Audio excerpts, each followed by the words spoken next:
boy. What is going on, great people? Make sure you guys like, share, subscribe, comment below.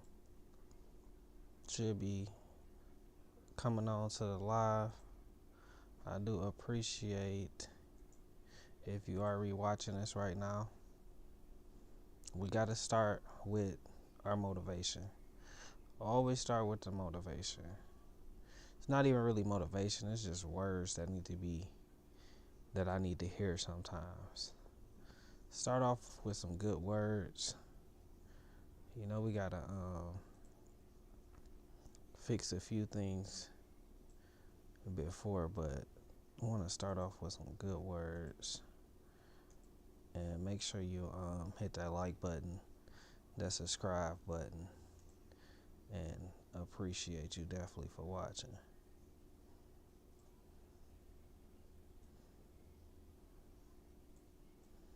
Look like I could get more.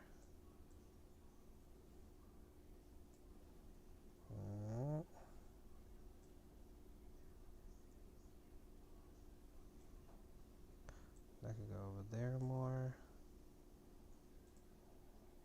Live. I'm ready. I think we ready. Look like we ready. You know, one thing I didn't do yet. We are ready though. Hopefully I don't need to log in. Alright, we ready. Let's get the plan is. Make sure you guys like, share, subscribe, comment below, and let me know what you feel about this.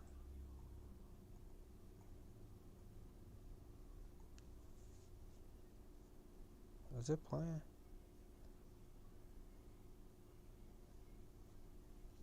Quote of the day: do what you can with what you have where you are. Theodore Roosevelt. Deeper breakdown. This quote is really about eliminating excuses and taking ownership of your situation, no matter where you're starting from. No matter where. Do what you can. Focus on action, not perfection. You don't need to do everything, you just need to do something. People get stuck overthinking, trying to make the perfect move. But progress is built from small, consistent actions. Even 60% effort today beats 0% while you wait for the perfect plan. 2. With what you have. Use your current resources. Most people underestimate what they already have. Skills, time, connections, even just access to information. It's easy to say, I'll start when I have better equipment, more money, more knowledge. But the truth is, a lot of successful people started with less than you think. Resourcefulness beats resources. 3. Where you are. Stop waiting for ideal conditions. There's always going to be a reason to delay. Wrong environment, wrong timing, wrong circumstances. This part of the quote forces you to accept reality and move anyway. Waiting for everything to line up perfectly usually means never starting at all.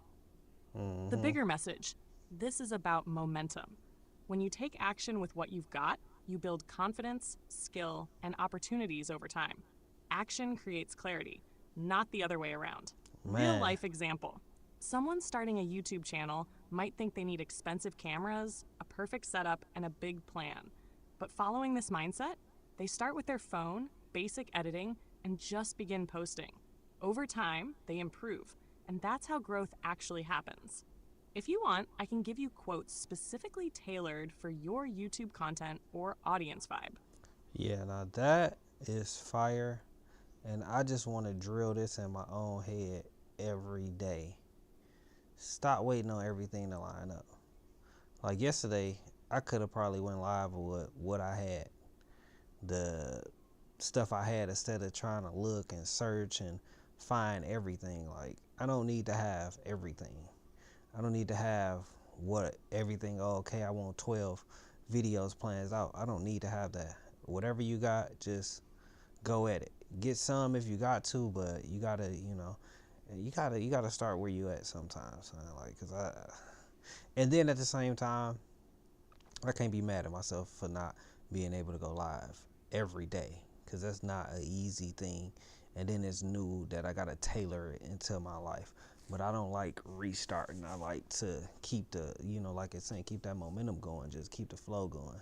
I'm not doing bad, but you know, I'm always trying to improve, always trying to see what I can do better, and always looking at what did I do this day that I could have did this day, or what did I do at this moment that I could have did in this moment. So just a reflection. That's why I like reading these. It gives me time to reflect and think and, and be and all of that stuff. And this right, that real life example was amazing. And the bigger picture was amazing. Like, actions create clarity, not the other way around. Like, you have to do the actions. You have to keep doing the actions. Stop waiting on the ideal conditions. Like, you gotta stop waiting on. It's not always gonna be perfect. Like, it just don't work like that. If you looking for perfection, it's not gonna happen. Like it don't exist, to be honest. Like, use your current resources. That's what I'm doing, and I could do that more. Like, so it was something else. Resourceful beat resources. Resourcefulness beats resources. Yeah, that's fire, man. All of this is fire. I love it. Make sure you guys like, share, subscribe, and comment below about this quote right here. Okay. Now let's get our day started with the content that we did find. I didn't line it up. We're just gonna go with the flow of the stuff. So we're gonna watch I Hired a Hollyman. Ooh. We're gonna watch. Can we click on it? Oh, there it go.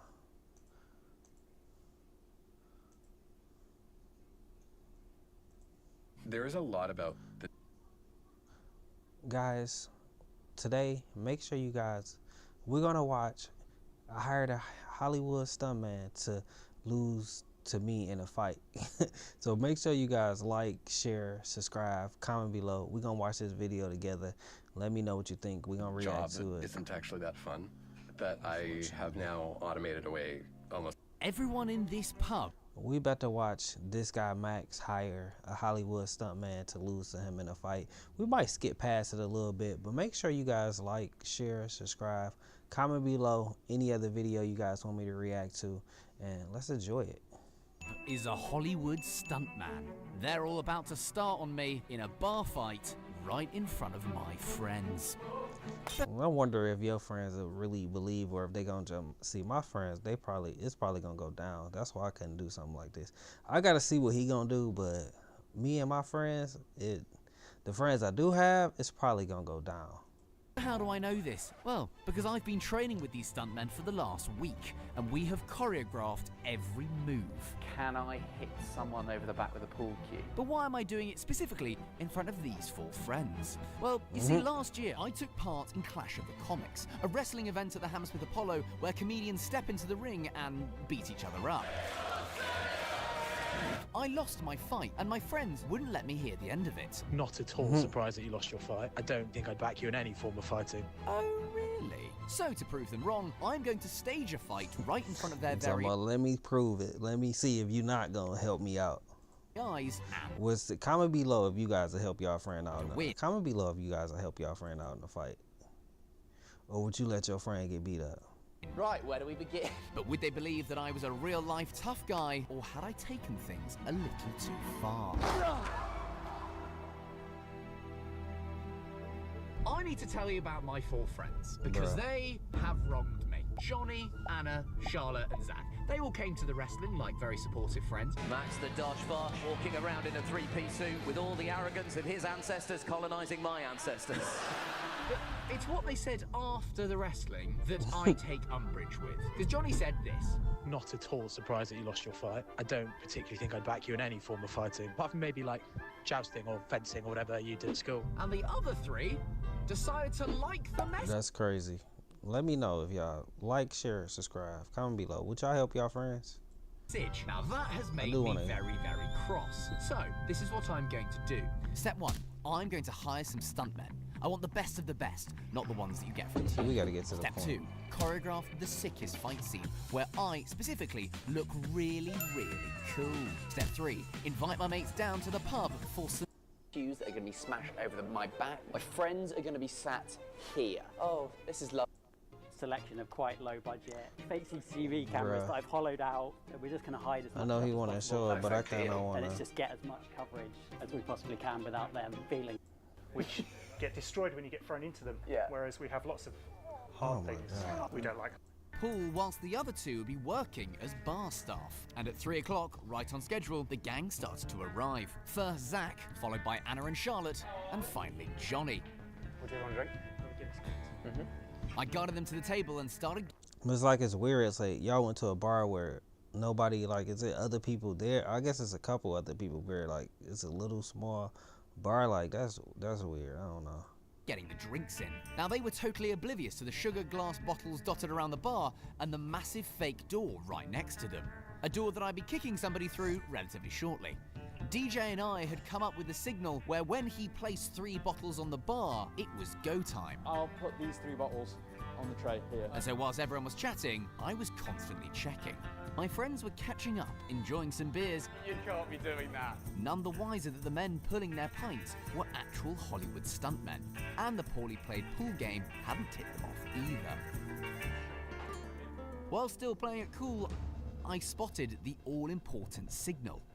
By placing down that tray, DJ had given me the go-ahead to start the fight. So he just gonna start a fight. This is like, is he just gonna start the fight, or ain't nobody arguing? Like, that's weird, bro. Guys, does this work?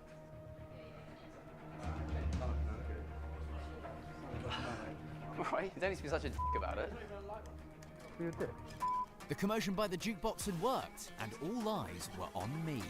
Time for a fight. But if they know if your friend not an asshole like that, like, they just, I don't know. I guess you could have, everybody could have a bad day, I guess, too.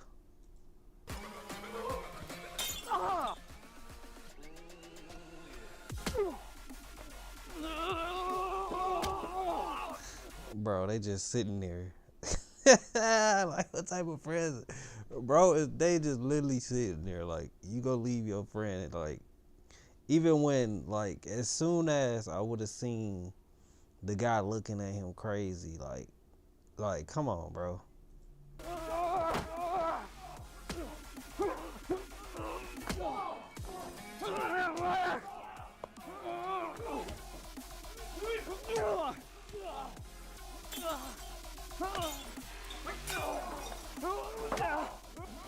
Like, they still, none of them is doing nothing, bro. Nobody's trying to break nothing up. Like, they just, that's why I feel like, I honestly feel like it's fake. Because, like, somebody, if you ain't jumping in, you at least about to try to break this up. Even if he winning, you still about to try to break it up. Like, unless you don't even know these friends like that. We did skip past the introduction of the friends and what type of friends they were. So, we don't know that part. But, it's like, No, come on.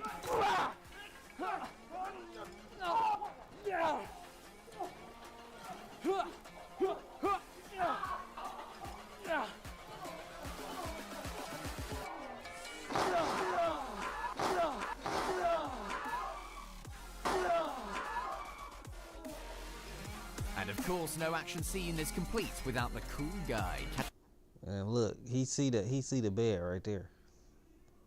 So he know it's fake at this point now. Phrase. Jukebox isn't working. They'd fallen for it hook, line, and sinker. Or had they? He definitely didn't fall for it. Because it turns out, if you made a career out of tricking your friends, they cotton on to things pretty quickly. As none of them had believed the fight was real for a second. And rather than shock and awe, it looks like they were mostly feeling a mixture of bemusement and pity.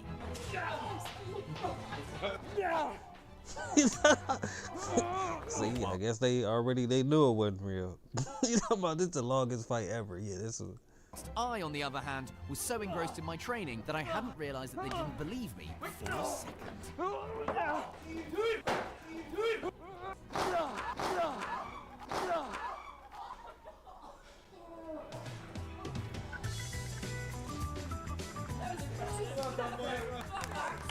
Oh, you're not scared?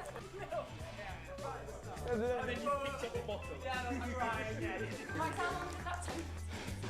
I've been saying that for weeks. Well, there we have it.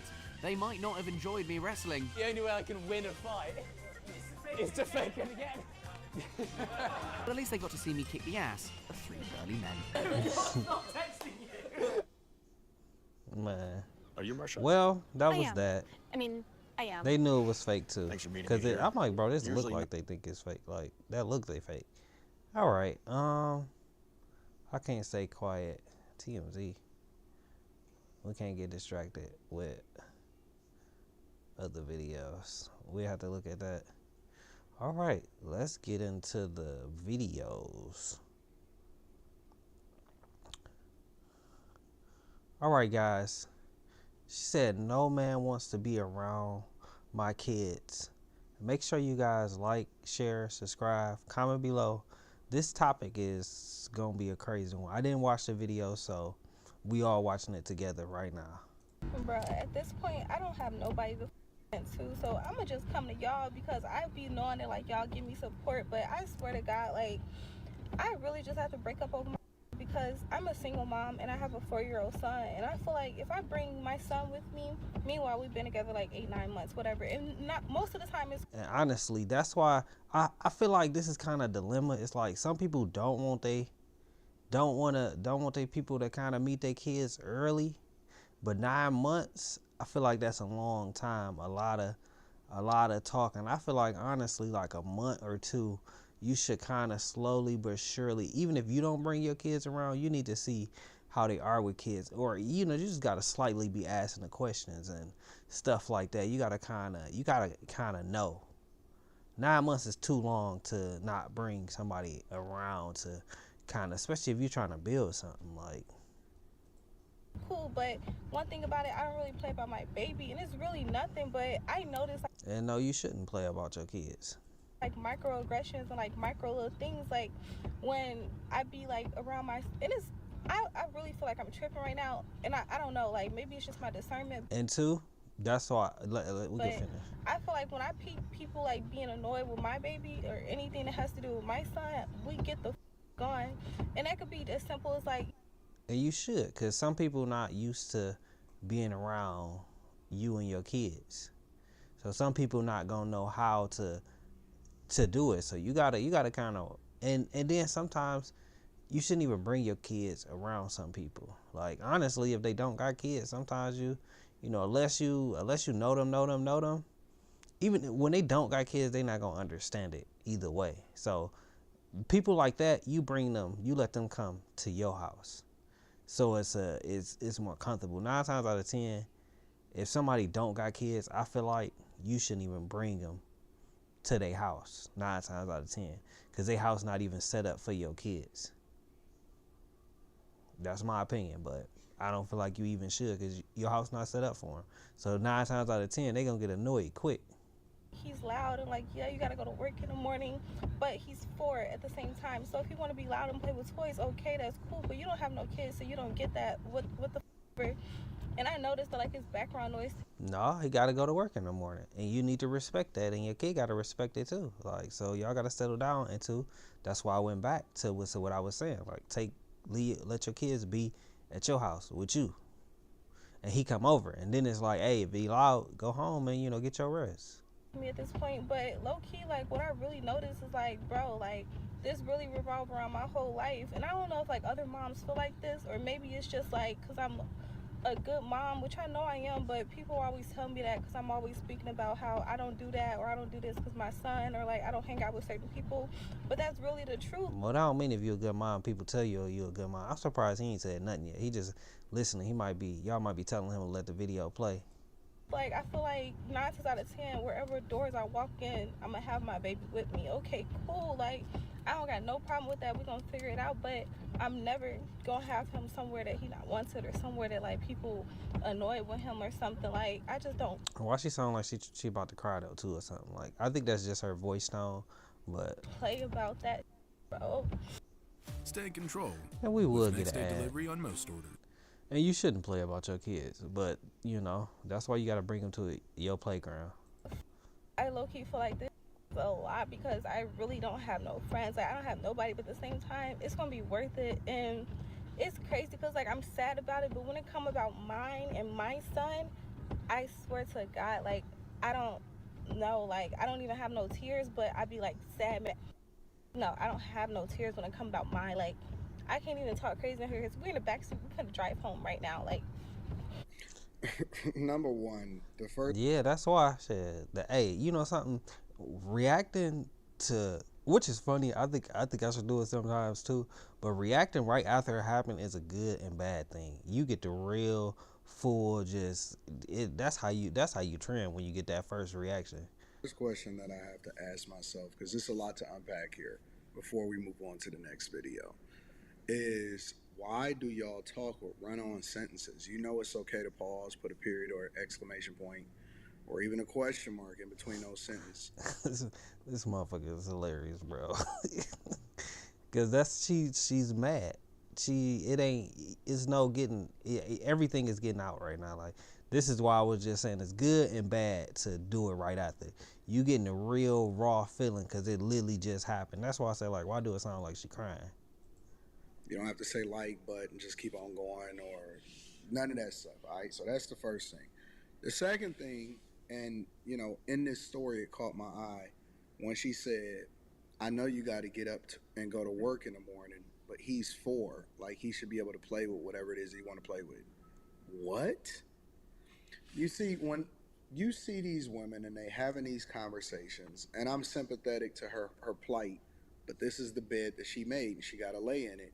She's not considering what's best for him. She only cares about what. Yeah, that's why I was, that's why I was saying like, you have to like, if you're doing something like that, you let him come to your house, and then he, if it's too loud for him or whatever, then he go leave. But it's easier to settle your kid down in your house because you got it structured for him. His house is probably not even structured for your kid. Makes sense for her, and so that's why she's making an emotional decision to get out of the relationship, which I believe is actually best for him because I'm a huge advocate for guys, especially younger guys. Do not put yourself in a position to where you are taking care of another man's kid under no circumstance.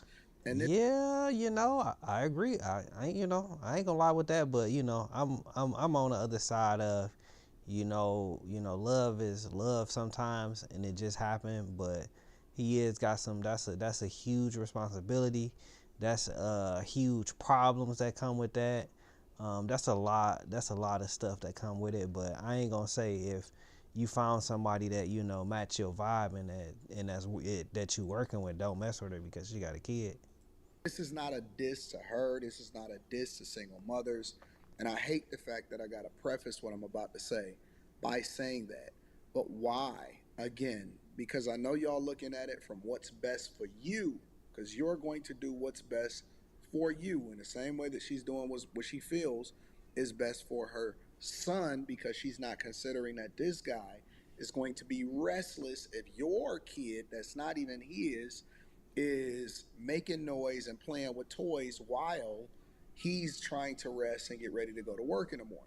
So no consideration for him, doesn't really matter. The only thing that matters is you crashing out. Now these are microaggressions. She can't even name anything that he did or that he's doing to. Well, and too, at the end of the day, with him in this situation, just unpacking kind of what he's saying and agreeing and disagreeing, he shouldn't even invited her over there with her kid. Him knowing that the kid was coming over there, depending on what time it was, it's gonna take time to settle down. You shouldn't even invited her over there. That's thinking with your friend down there. And you like, hey, I gotta get her over here no matter what. He gonna go to sleep eventually or whatever, or not even whatever it is. But in this too, it do got to be some structure to it too. Diss her son or whatever like that. But again, I think that this is best for him. And if she feels like this is what's best for her, my advice is always to go back to your baby daddy. Now, I know that ain't going to never happen because pride is a mother effer. And people... That's situational too. Like, it ain't always the best ideal to go back to the baby father at all, for sure. Like that's just thinking.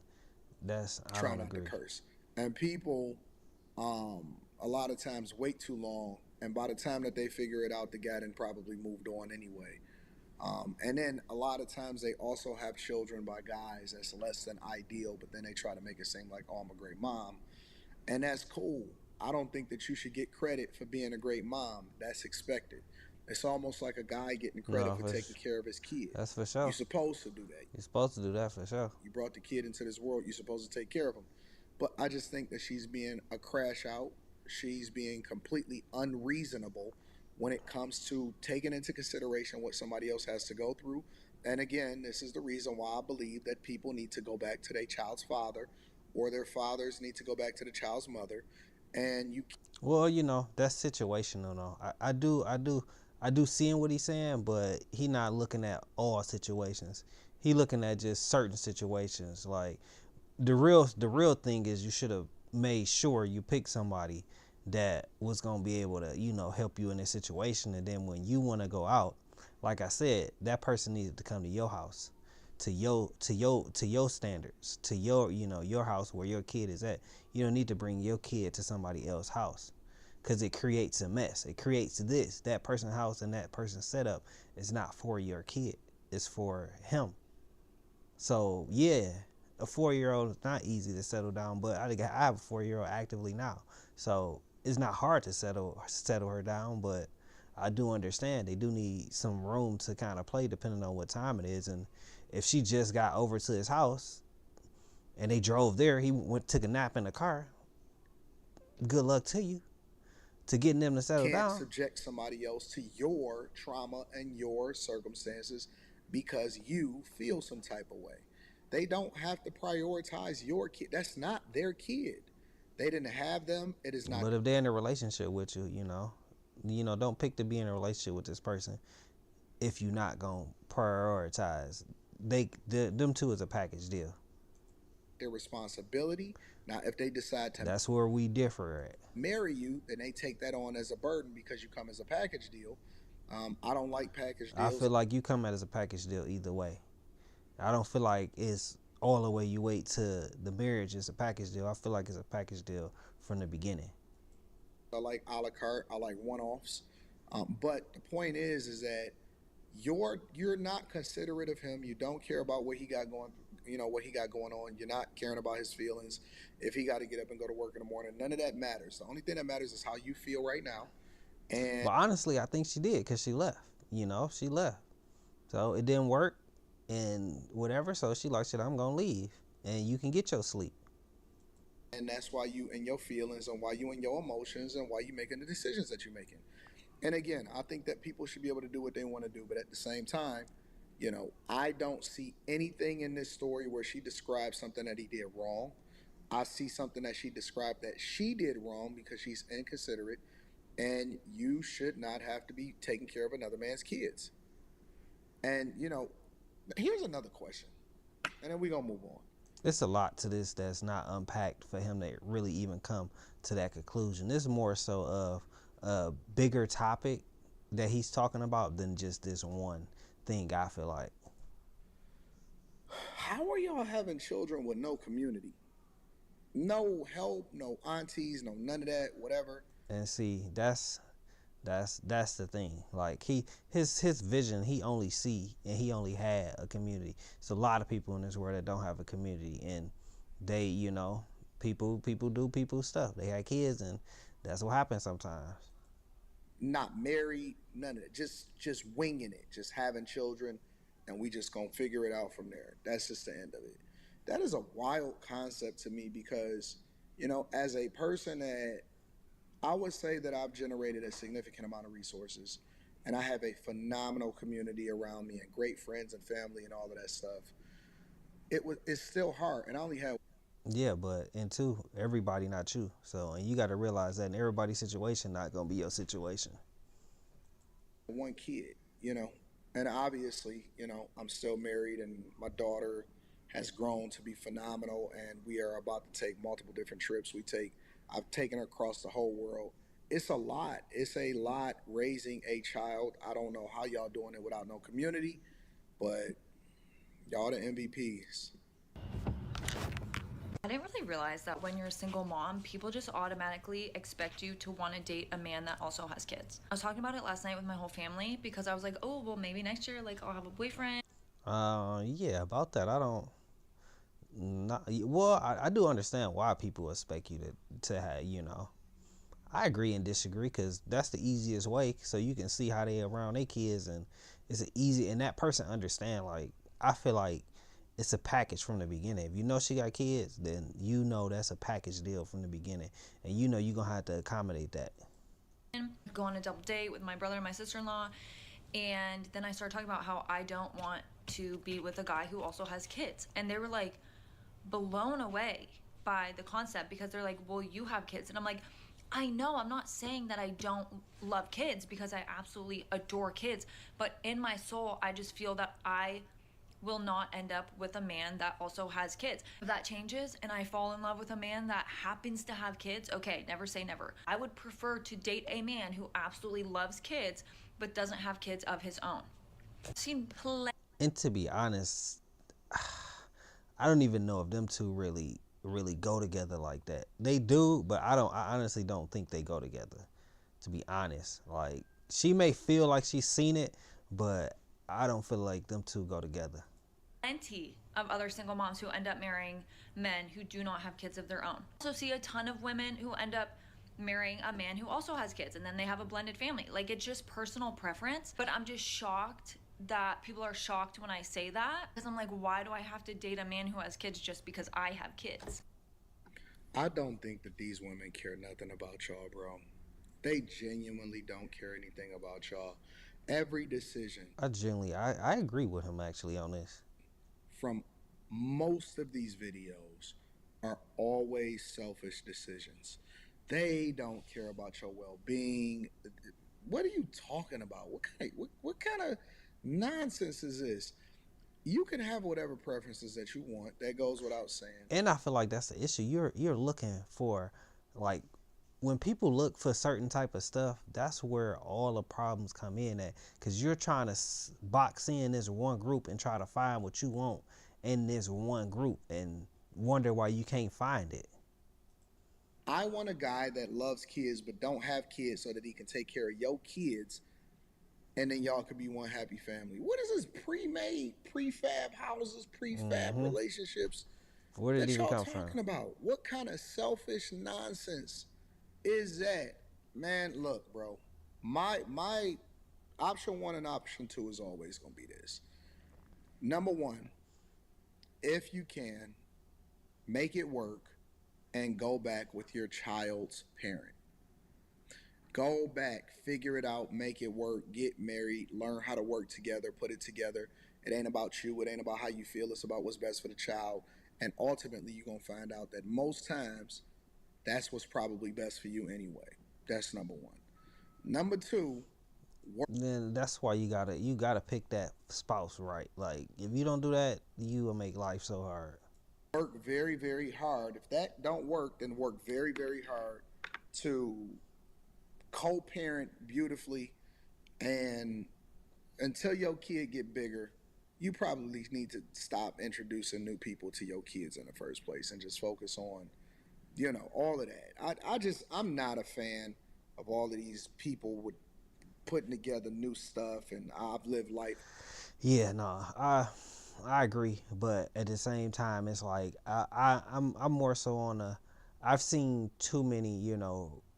See, I feel like his story is more so he's seen a success of that. I didn't seen the other side of it and seen so many other sides of it to where that don't work. Like, sometimes it ain't best for you to go back with your spouse who had the kids. Like, sometimes that's not the best ideal because the circumstances is not always good.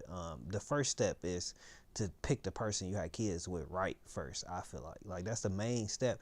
Pick that person right. Like, that'll clash out a lot of stuff. And then the second is, don't box people into nothing. Look for the person that matches you. And with kids, without kids, it works out for that. Don't try to create, like he's saying, don't try to create this scenario, this person, this. Now you trying to create somebody, and then you trying to find somebody within that system, and it's already hard to find somebody. And now you want to have this person to be this certain way, and match you and match the way that you want it. So that's a lot. Make sure you guys like, share, comment below about this topic, and just let me know what you guys think. And I appreciate you guys for watching. We're gonna move on to the next topic. What was next after this one?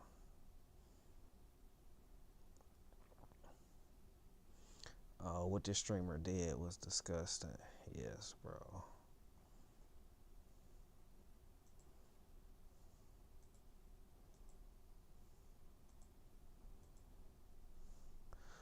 We about to watch what this streamer did, which is definitely disgusting, out this world, and domestic violence I don't support at all. Make sure you guys like, share, subscribe, comment below what you think about this. This is brutal, man.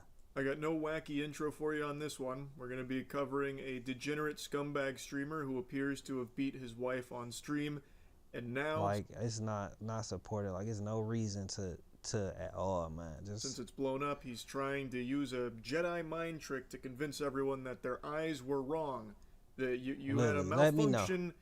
Let me know what y'all think when y'all see this video. In your vision, because he didn't beat his girlfriend, he only pushed her, actually. And what's the you shouldn't have did that. Like, keep your hands on yourself. Your eyes are wrong. You didn't see what you thought you saw, is his strategy. But how about I show you the clip first, and then we'll go ahead and digest that a bit. Yes, right. Okay, take these off. Take the lids off. Chill. You need to have no drinks in here. Ow. Ow.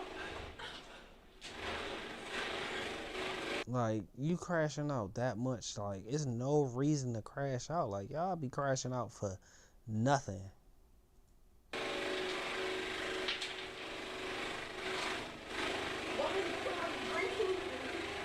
It was in here, it was on this, I don't even know how. I turned around and... Calm down. I don't know what to do, I don't know what to do. I don't know what to do. Turn your thing off and turn the fan off. Yeah, it looks like he strikes his girlfriend. Who pushes someone with a closed fist? You can see on that first time he brings his arm back, he has it balled up. You can very briefly see like a frame of what looks like a closed fist.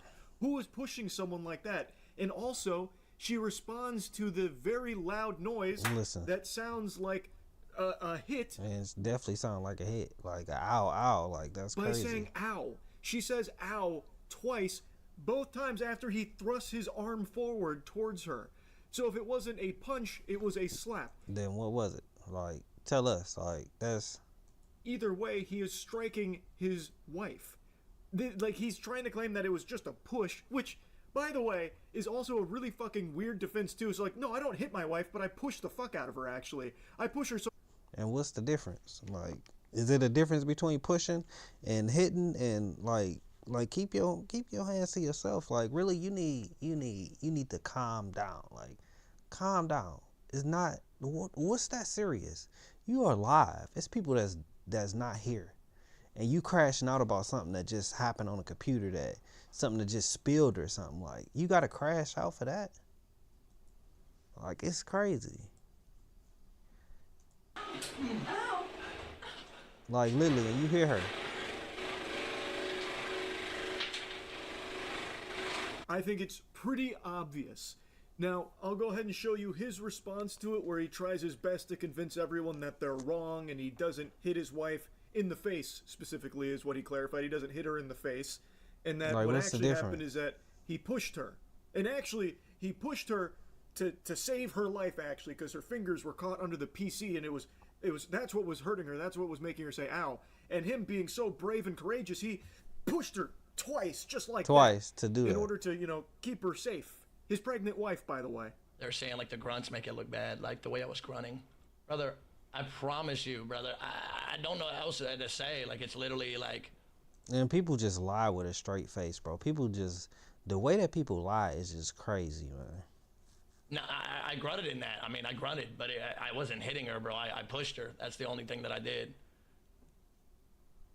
I didn't fucking hit her. I would never hit her on her face, bro. That's fucking crazy. How does that sound, bro? How do you sound, bro? I would never hit her on her face.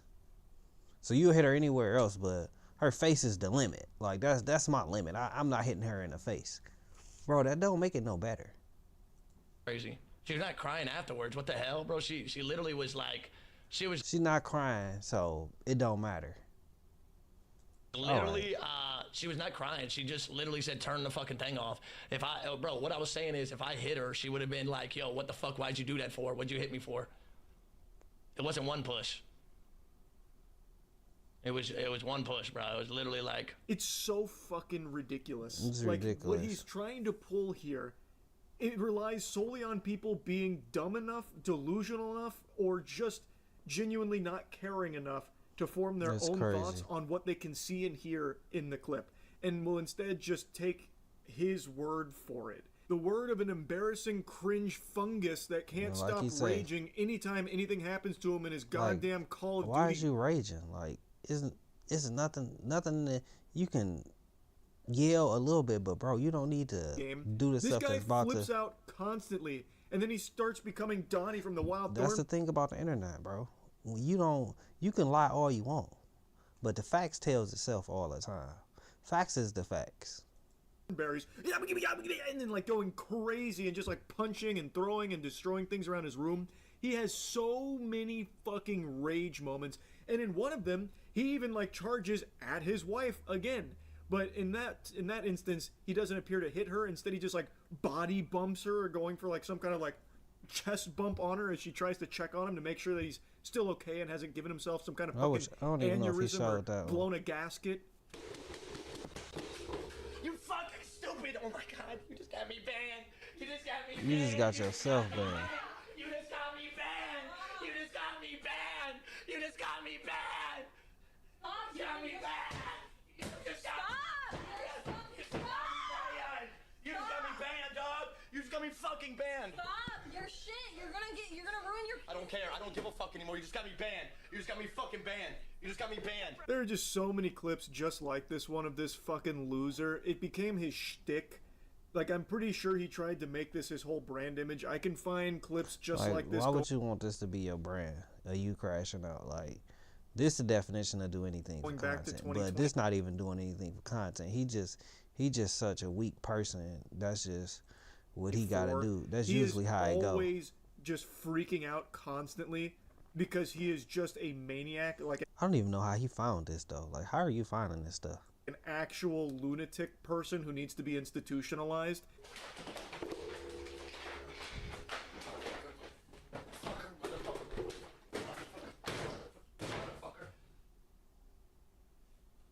Ooh, I swear to fucking God. You think I'm not? You think I'm not? You think I'm not? You think I'm... And I just spilled it. Of course, the 5 seconds I gotta clean up. There's a...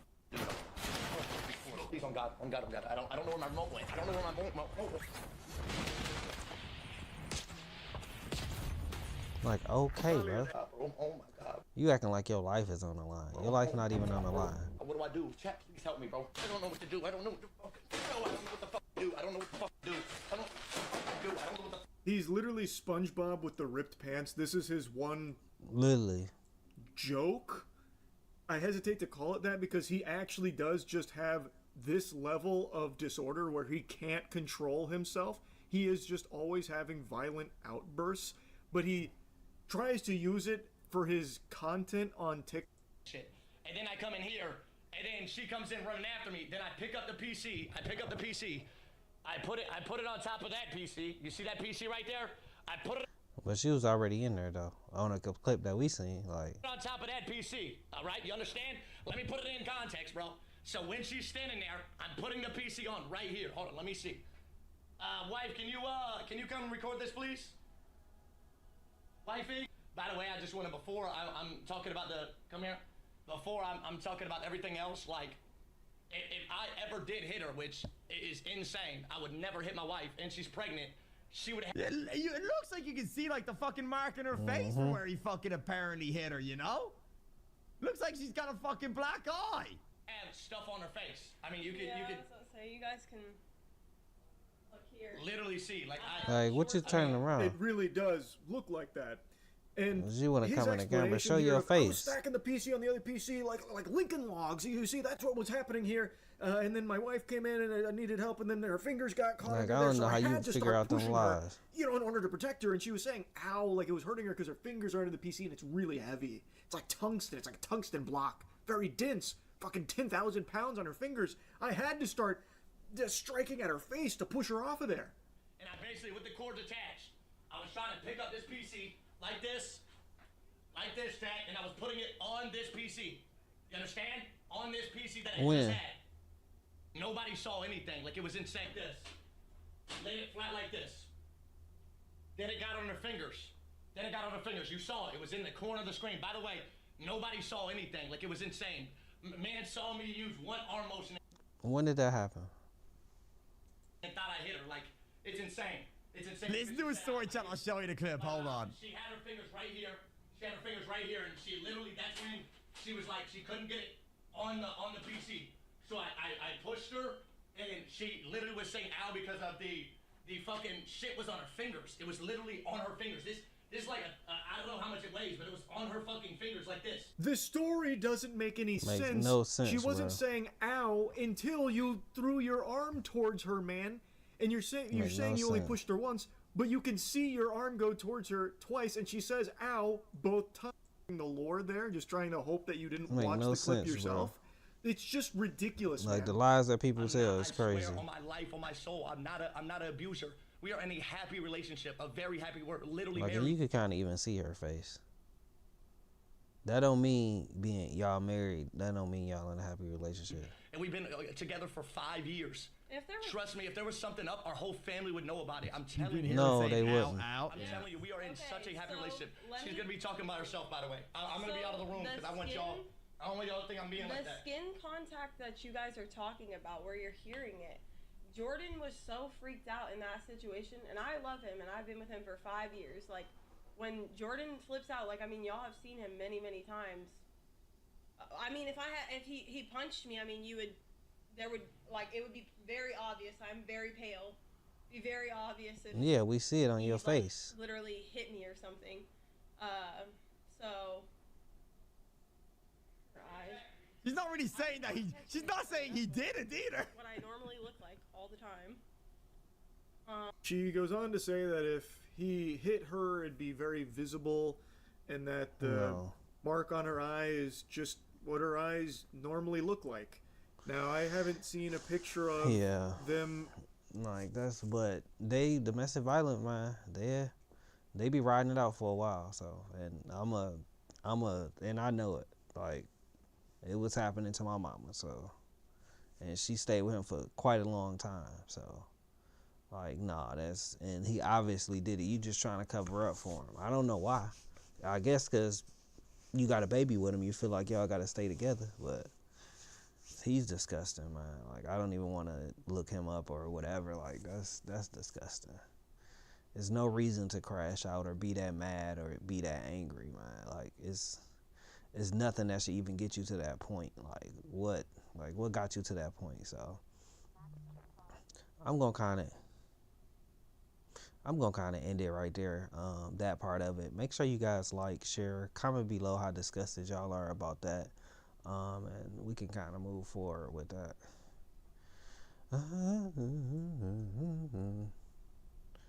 Safari is getting shut down. I think this is the same person too. Sora is getting. So Sora is shut down situation is crazy. Make sure you guys like, share, comment below. Let me know what y'all think about Sahara getting shut down. It's very crazy. And they just came out too. Shut down, yep. I saw the good news. He said good news. A pretty great day. It was a double whammy because then Disney announced that they're pulling that $1 billion commitment that they had made to, like, let OpenAI train on Disney characters.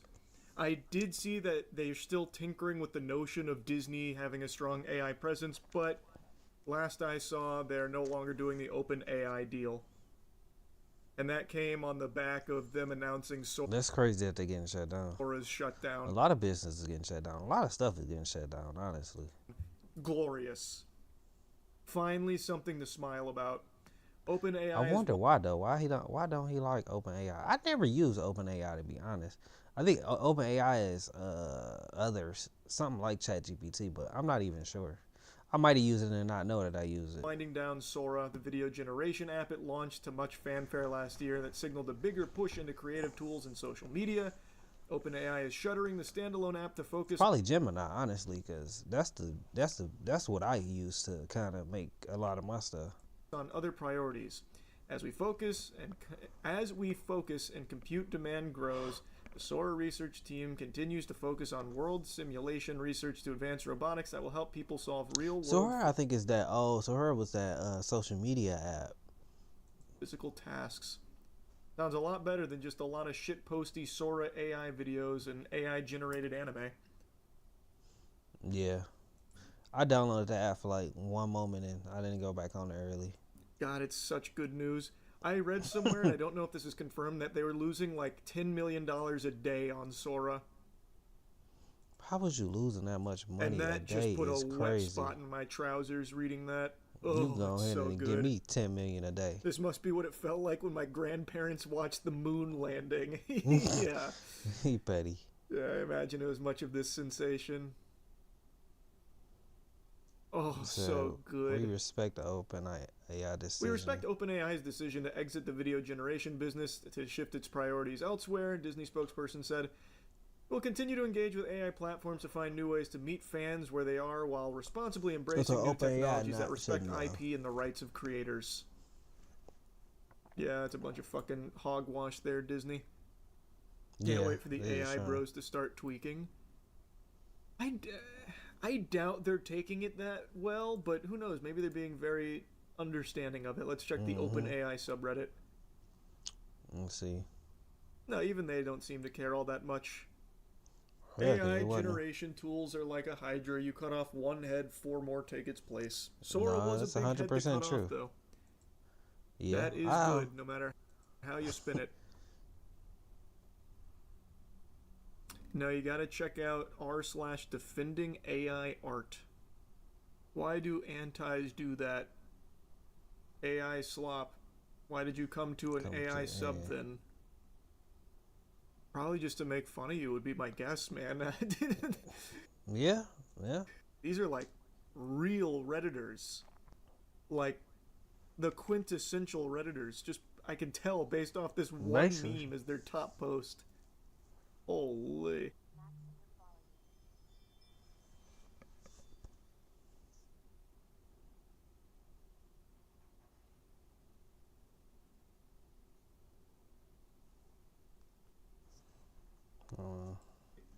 Not gonna lie, I don't think we should correct the Sora dead AI's overcrowd. If they are dumb enough to think Sora is the only video gen AI, then let them believe it. If they think AI is truly dead, then maybe they will stop raging on the internet. Who thinks Sora is the only video generating AI? Are they fucking lost in the sauce somewhere? No one thinks that. Not a single human being on the planet thinks that. People are just happy to see Sora get the plug pulled. Also, this is a terrible meme. People 10 years ago, imagine a future where AI does everything for you. Life would be so much simpler. Today, when they see something made by AI. The idea here would be they do all the chores and shit no one wants to do, like the good that's use not of happening AI. yet. As opposed to just video generating celebrities screaming the N-word. Or like garbage, like fat people breaking bridges or whatever. They're definitely not happening even yet. related? Or just taking jobs from artists. If only the Fruit Love Island TikToks were made with Sora. Yeah. That would. They just turned down a $26 million offer for their property because they don't want to see a data center built there. Local 12's David Witter spent the afternoon with these. A little bit more than that. They were talking about how much the land means to them. They've had the land for generations. They've lived there for so long. They also use it to like feed their community and everything. So the land means more to them than the money ever could. And also, They basically just say fuck data centers. They don't want to see the land get destroyed for it. Huge W, though. Huge W. Stay and hold and feed a nation. If it's my way, I'll stay and hold and feed a nation. See, you don't like data centers either. But it's a part of it. It's coming. Some people might find it hard to understand how Delcia Bear can turn away a 26 It don't mean nothing though. That money is man, it's no good. $6 million offer to buy some of her land until you spend a little time with her walking the dirt road she grew up on and in the house her daddy built. My grandfather and great-grandfather and a whole bunch of family has all lived here. That look like the Whitaker's house. For years, paid taxes on it, fed a nation off of it, even raised wheat through the Depression and kept bread lines up in the United States of America when people didn't have anything else. Delcia is one of dozens of landowners. So good. 26 million. 26 million. I saw some intellectual. And that's a $26 million offer. That's to tell you, land is still valuable in the right spots. That wasn't even building a building yet. They got that much money. Like, give you 26 million. I ain't even built a building yet. Raising their pinky and saying, well, if she was smart, she would have taken the offer and then built a bigger and better farm. And I hate that perspective, man. That shit is so ass. I think her perspective makes the most sense. This land means more than the money does. Well, I don't disagree with that either, though. Like, you can't buy it and buy some other land. But I guess it'd have been, it wouldn't mean the same thing. Like, it'd be hard to restart all the stuff that she got. She doesn't need 26 million for a bigger, better farm. She's got the perfect farm that's been in her family for generations, does exactly what she wants, has everything they want. Money can't buy, happiness. Want everything they need, everything they want to do, keep feeding the nation, taking care of the cattle, everything. The fuck does 26 million do for you there? You've got what you want. You've got it. She definitely do got it, because she got all this land and she making some money. Like, how much more money do you need? Like, your family passed down you all this land and all this cattle. The money does nothing. And it's exactly what her mom says, too. They call us old stupid farmers, but we're not. We know whenever our food is disappearing, our lands are disappearing, and we don't have any water. And poison, we know we've had it. Oh, come on. AI data centers don't do that. Except for every single time they're installed. But surely this time would be different. No, this time they've got it all figured out. They worked out. How are they poisoning, though? Like, how are they poisoning the water, though? I think I got to do some more research on that. I don't know how they poisoning. What are they doing to poison? All the kinks. There's no way they're going to keep sapping all the water and ruining everything. That's not going to happen again. They got that all fixed.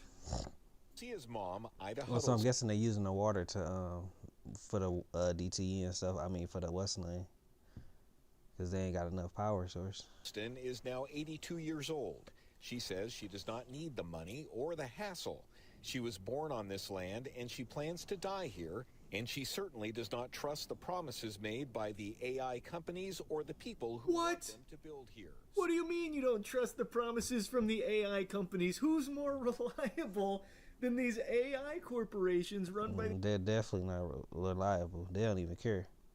They just gonna run it till they can, and then they can't, then they abandon it. Then now you got that on your land. These fucking zombies at the top. They only ever tell the truth with realistic expectations and exactly what's going to happen. If you can't trust them, who can you trust? It's like saying you don't believe in Santa Claus. Holy shit, no faith in AI companies? Yeah, so no, that's crazy. What do you say to the people who are in town that say, hey, this is going to bring jobs, this is going to bring economic prosperity? I say they're a liar and the truth ain't in them. Is what I say. No, that's impossible. A scam. She says she's connected to her home like Scarlett O'Hara. Grok, is AI a scam? As long as she was attached to that land. Are AI data centers a scam, Grok? And then put me in a bikini. That's exactly. Love that. See, that is the perfect American attitude right there. Love that. I saw this earlier today. It's been a great day for AI, honestly. Sora shut down, Disney pulling out of the OpenAI deal, and then this. Lovely. One of my friends used your clip saying AI is good in the medical field on a graduate project and the doctors liked it. Yeah. But at the end of the day, it ain't nothing we're going to do about AI. AI is coming and they going to take over eventually either way. It's already taking over. We got to adapt to it. It is what it is. I do need to do some more research on the AI side of it and see what I know people are saying is the light bills and stuff like that is way higher than they're saying. But let me know. Comment below if y'all do know something about that, and comment below, share, subscribe, and I definitely appreciate you watching. Wild Florida police chase. This was on his too. We had a couple from him today. New crazy Florida chase just dropped. Look up wild chase in Florida Keys. Let's see.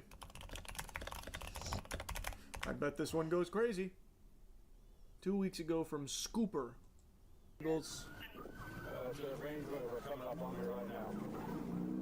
What is it? Oh man, they insta pit maneuvered They ran this in guy. him too. He got some driving skills, I'll tell you that. Whoa! Geez, he knocked them off the road. Jesus Christ! He got better skills Now than how's them. anyone gonna use this road without that sign? Now you gotta shut the whole bitch down. That's crazy. Man, this thing really ate that pit maneuver like it was a fucking Man. hamburger. Wow. So that Range Rover, it's a big boy. He hitting his brakes. He really putting his blinker on though, bro. He's got the turn signals going, that's nice. Mm-hmm. He's not forgetting his road etiquette. He said, y'all can't pull me over for... He said, I don't respect the speed limit, but I will respect my turn signals. Man, Up! Hit a banana peel. That's good though, pitting through the cars though. Definitely better get over. I wonder if they gonna catch him in this one.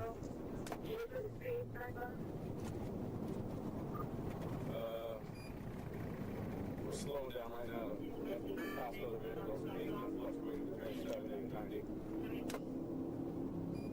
I wonder, what was he? Why was he running? That's the question too. He's lurking. He's hunting He's for trying another to- pit maneuver. He definitely is. I can smell it. But that Range Oh, Rover he is so wants it. fast. Oh, he wants it. It's so fast. He got his He's blinker trying to on. throw Where he him about off to with that turn? turn signal there.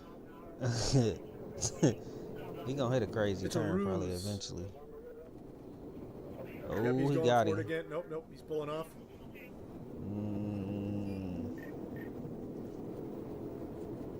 I'd have hit one of them turns. He can't though. Can't This is a pit good on this street though. side. This guy knows it. He's familiar with the tactics. Mm-hmm. There's a good street to do it on. It ain't no lights on this street. It's like a freeway. We ain't went past a light yet. And that Range Rover's got some real get up and go to it. Man, seriously, he leaving That him. thing can really scoot. Unless he just slowing down. What speed is he going? Can we see his speed? He's lucky Steven Seagal's not in this jurisdiction. Dude would be catching up to him on foot. Mm-hmm.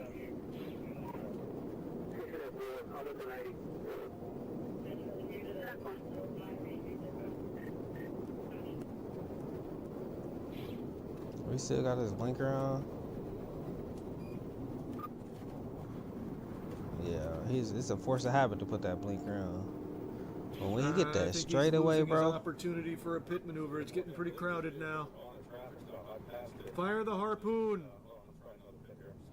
I was wrong. You instantly just proved me wrong. I look like a real dummy now. Oh, the legendary 0 mile per hour pit maneuver. Mm-hmm. What was that? It sounded like he started building something out of Legos. What happened there? The car should have stayed there. What the fuck happened? To be honest, they'd have trapped him in. Ramp that shit But off of a tow truck. I guess not. Briefly interrupting this police chase just to let you all know the Cheeky free rinse soap is back in stock right now. Use cheeky.com. We have the best soap. Damn it, it's not enough to stop the Range Rover. Let's see if we get. God, what are those tires made out of? Tungsten? Dude's got the adamantium for that that real low speed pit again. Oh, they spiked him. Did he get spiked? Damn it, it's not enough to stop. I thought he was gonna go for that that real low speed pit again. Oh, they spiked him. I don't think he got spiked. No Damn good. it, it's not enough to stop the Range Rover. We got some fix-a-flat in there. God, what are those tires made out of? Tungsten? Dude's got He the didn't get it. adamantium rims. He missed it. This shit probably reinflated. And there's someone at the Ring doorbell at the officer's house. What No, that was- pandemonium? Bro. Man, this is quite an advertisement for a Range Rover, I'll tell you what. Man, I'll tell you that. This thing eats pit maneuvers, spike strips. Nothing slows it down.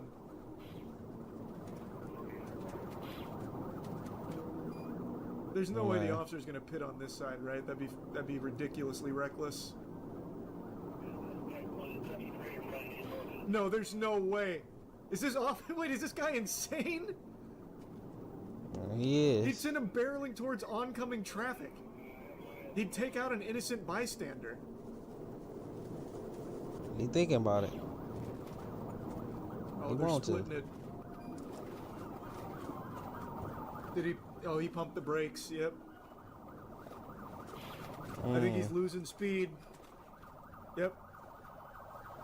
Looks like he got a little bump there.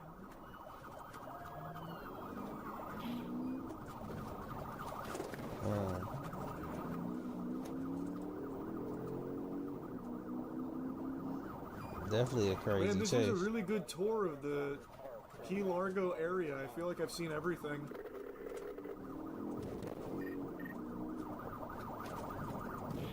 Oh god, the landmines. Damn, speed bumps. Ah, shit. Oh, good heavens. Oh, boy, howdy. The country club was not expecting this level of action. Man. I'm surprised he did this in the country club. I know he needed to whip. He could mess around and get caught in the dead end. Good God, there's bumps. Oh, not again.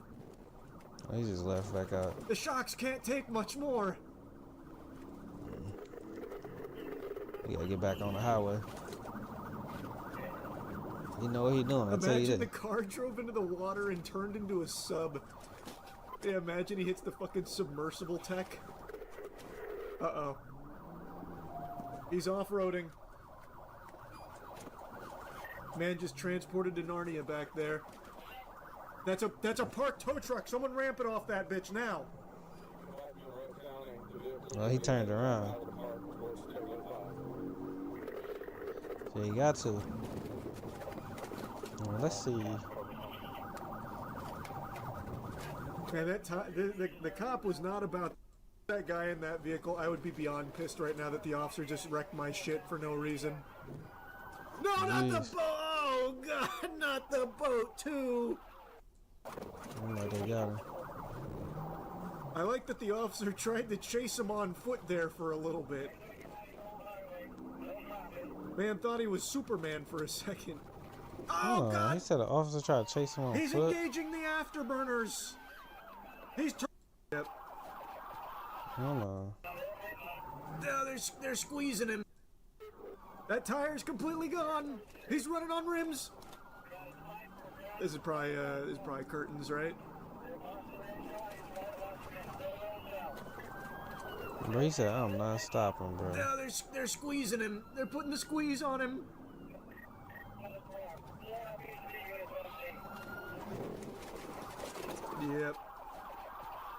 Kablam. Oh, wait a minute! He's engaging the afterburners. He's turbo boosting. Ray literally did try to get out the car and try to chase him on foot. Bruh. I like that the officer tried to chase him on foot there for a little bit. Man thought he was Superman for a second. Oh, God! If I was that guy in that vehicle, I would be beyond pissed right now that the officer just wrecked my shit for no reason. Oh, No, not the boat! Oh, God, not the boat, too! Too mad about that, I ain't even gonna lie. No!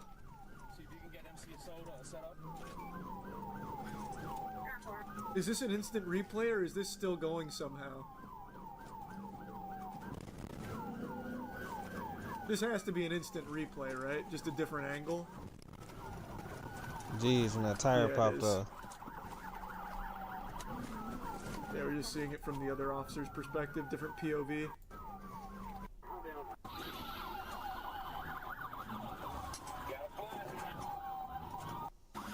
Man, they got every angle here.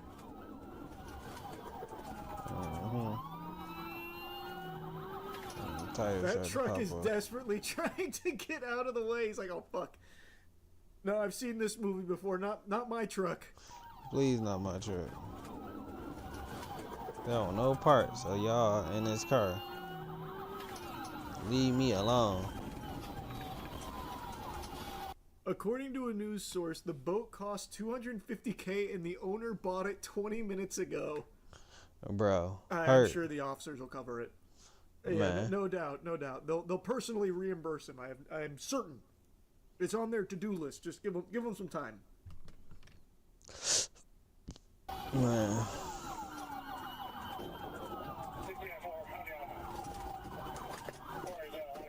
Oh man, I'm pissed. That's brutal.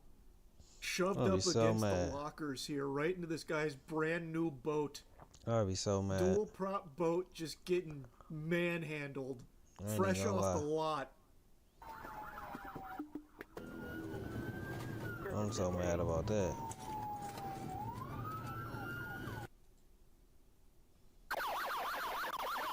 Oh, that's ear piercing. Holy, that's deep fried audio. Who is that they got out the car? You coming? Yeah, they were on standby. I screwed them.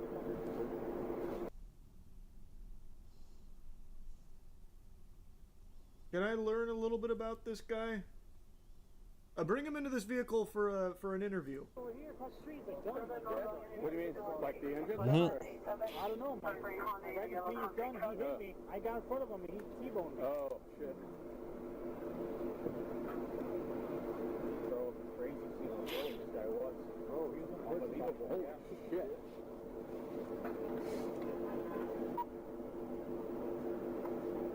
That's crazy. Look, boys, I know what I did was wrong, but how much fun did we have driving together, huh? Listen.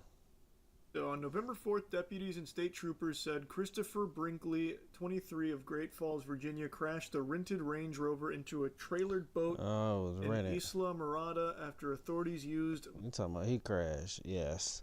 Make sure you guys like, share, subscribe, comment below what y'all thought about that wild chase right there in Florida. That was crazy. See, now we got some more AI stuff.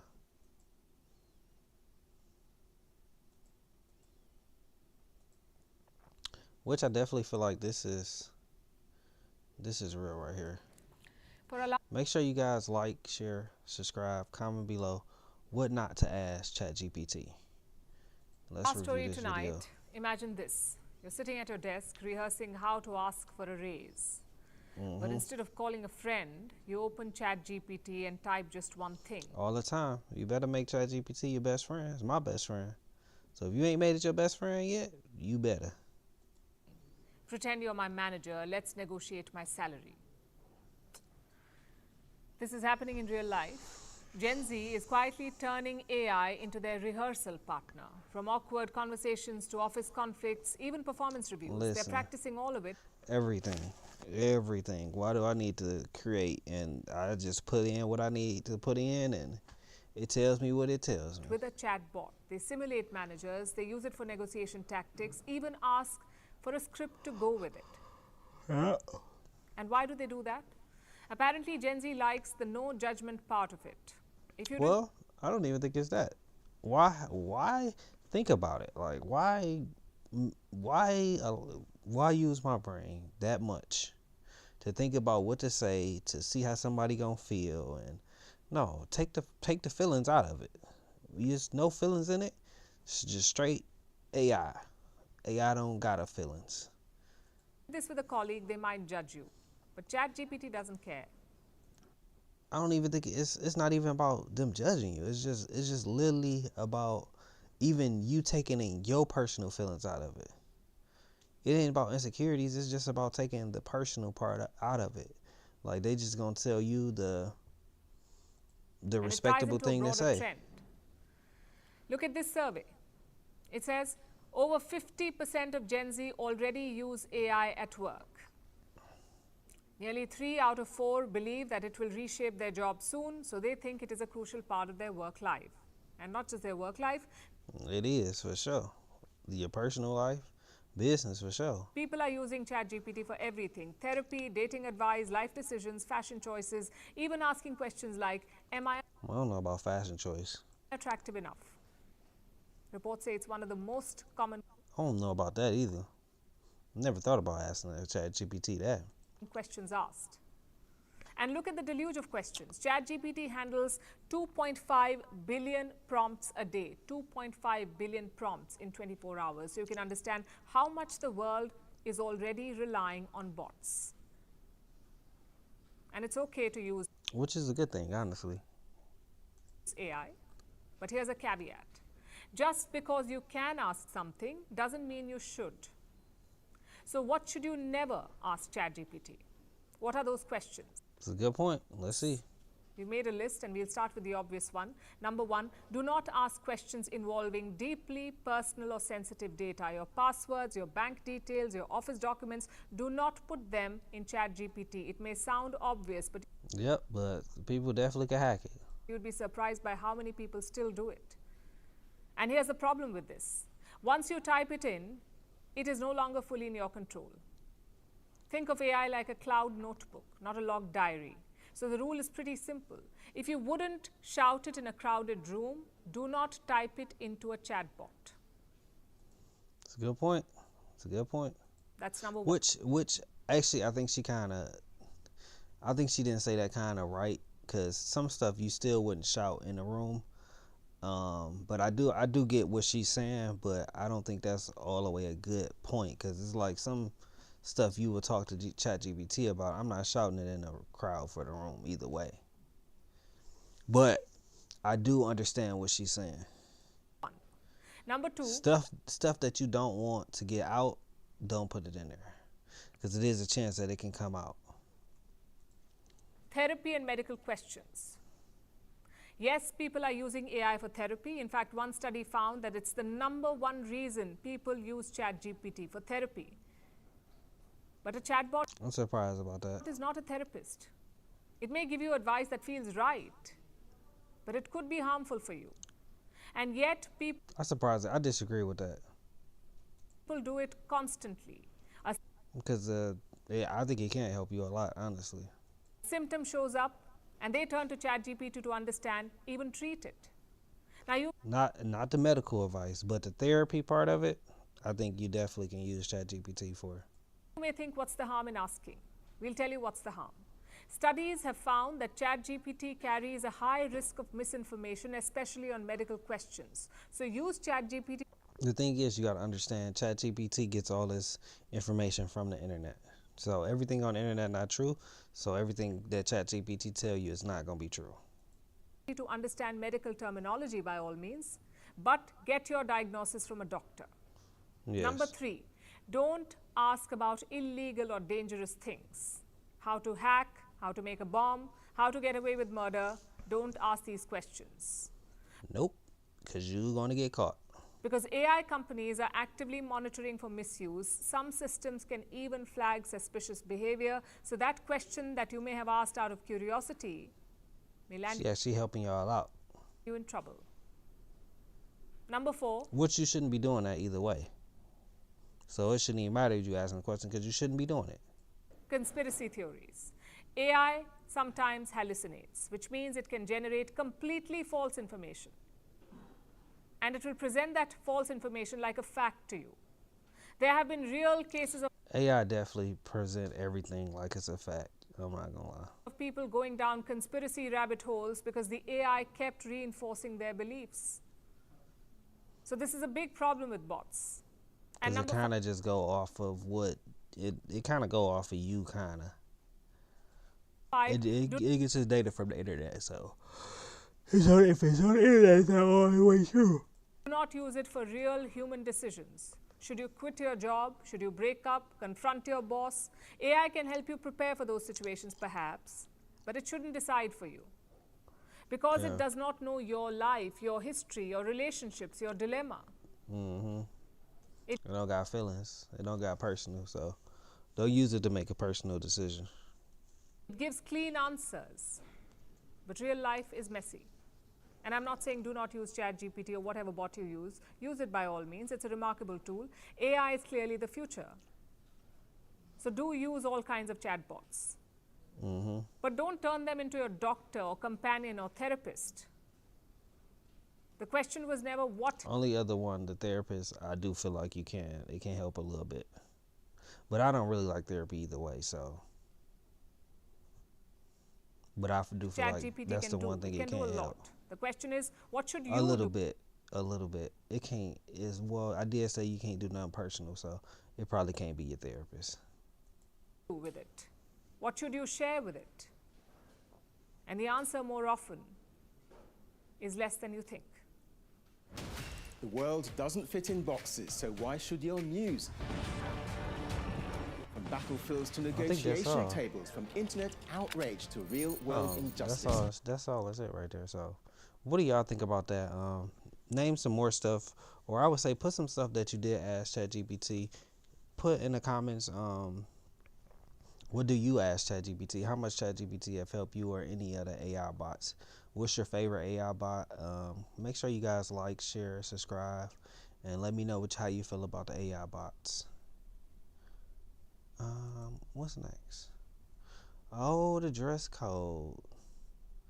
The dress code again.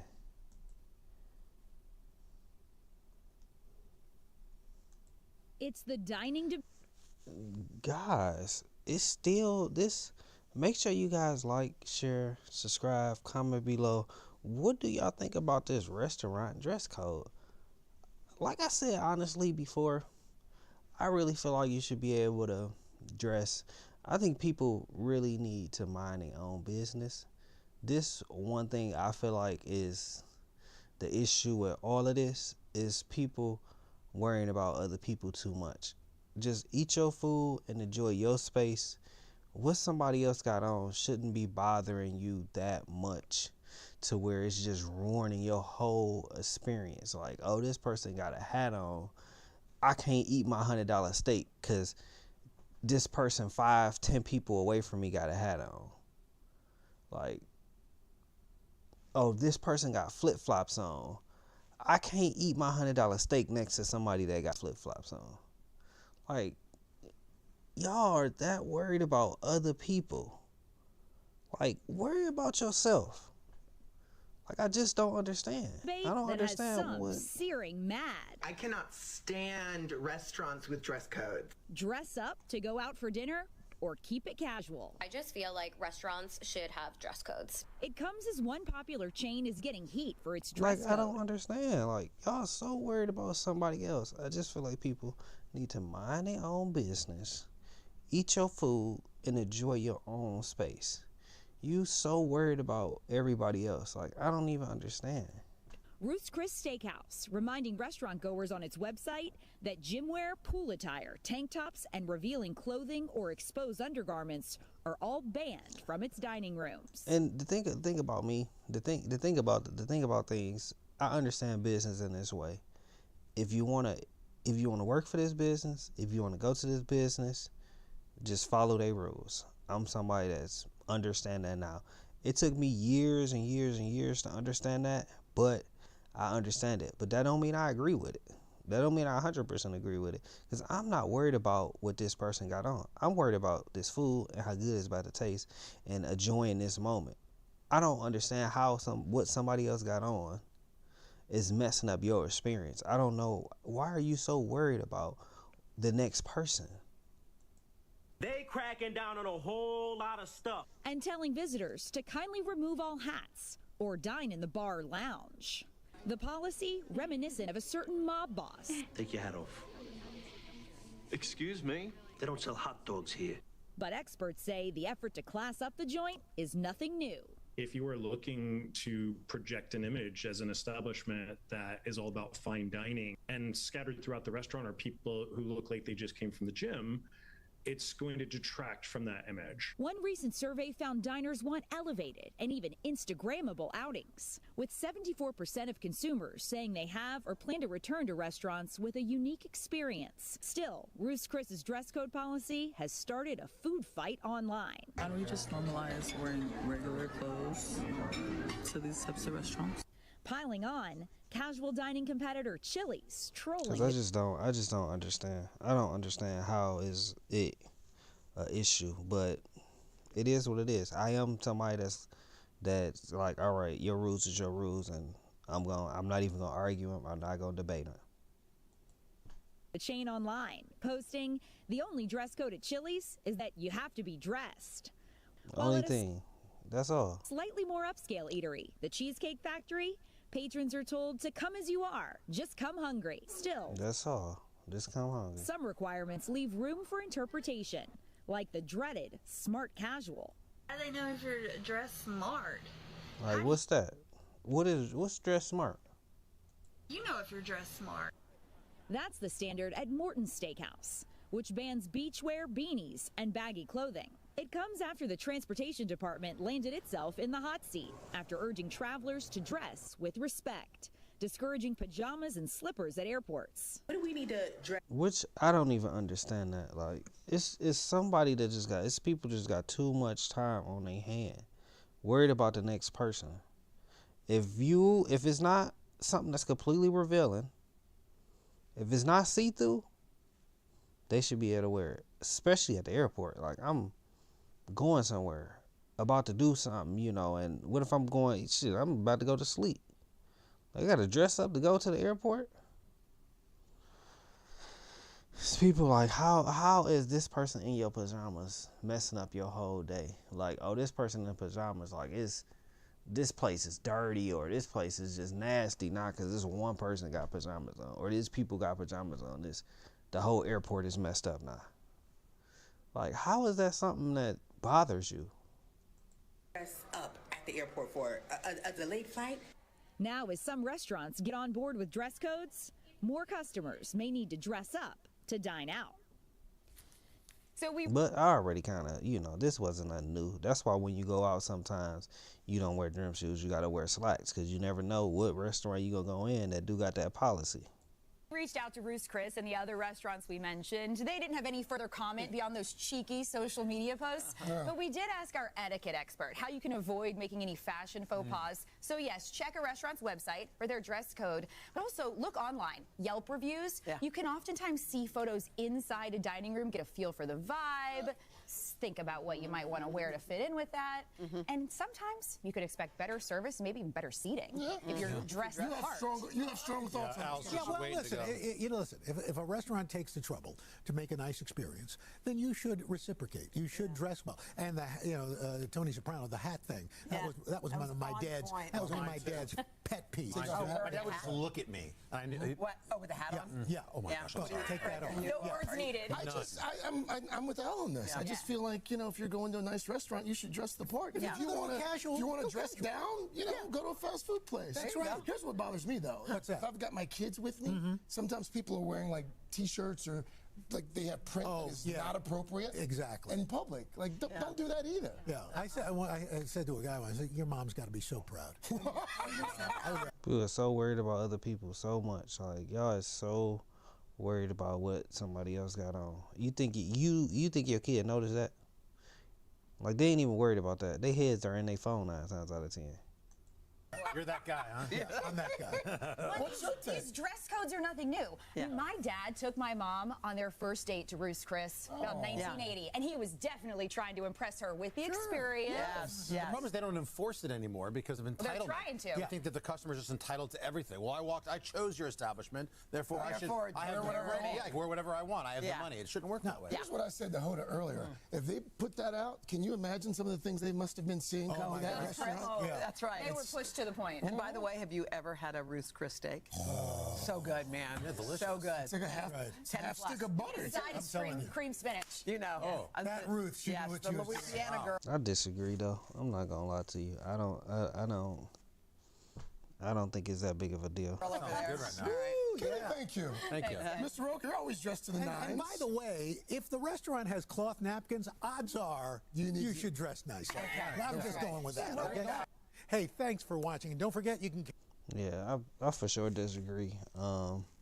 Honestly, don't think it's you too worried about the next person, and that's really a lot of times what it is. You worried about it and looking at what the next person got on. Just enjoy yourself and your moment. Like, why are you worried about what this person got on? It's bothering you that much, you know? But I guess it is bothering people that much. It's an issue. You ruined my date because you got a hat on. My whole date is ruined because that person got a hat on. It's ruined. It ruined my experience. All right. Okay. Okay. Fine. I understand that this person with some gym shoes on, my steak is ruined. My date is ruined because this person walked over here with some gym shoes on. This person walked in here with some gym shoes. He ruined my date. This is the worst experience I had at this restaurant because he had gym shoes on. All right. That's cool. More power to y'all. So I'm going to leave it at that. Comment below what y'all think about this restaurant dress code stuff. It's nothing new. Let me know what y'all think. And comment below, subscribe, and make sure you tune in to the content. All right, what's next? Oh, we got another. What's the name? We got another.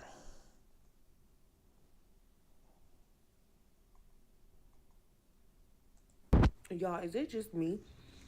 Or since DEI cuts, y'all ain't been able to get no job? Or is it just me? I don't even know what DEI is, to be honest. Because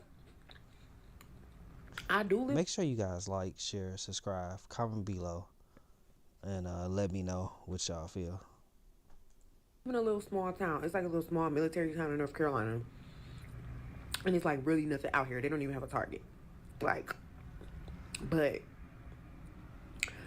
I have applied to like 5 jobs, and then like they either. Well, that's the issue right there. Like, you answered your question already. You in a small town. That's your issue. Definitely, it ain't no jobs out there because you're in a small town. So that's your issue. Go to a big town. It's jobs everywhere out there. Yeah, you said it ain't even no Target out there. So yes, depending on how many people in your town, I need more context on the story. Yeah, it ain't about to be. Yeah, you need to be highly qualified, or it ain't even about being qualified. You need to be connected. Don't call me back and don't give me no explanation. Like, I will email them like, hey, can I have some feedback? Nothing.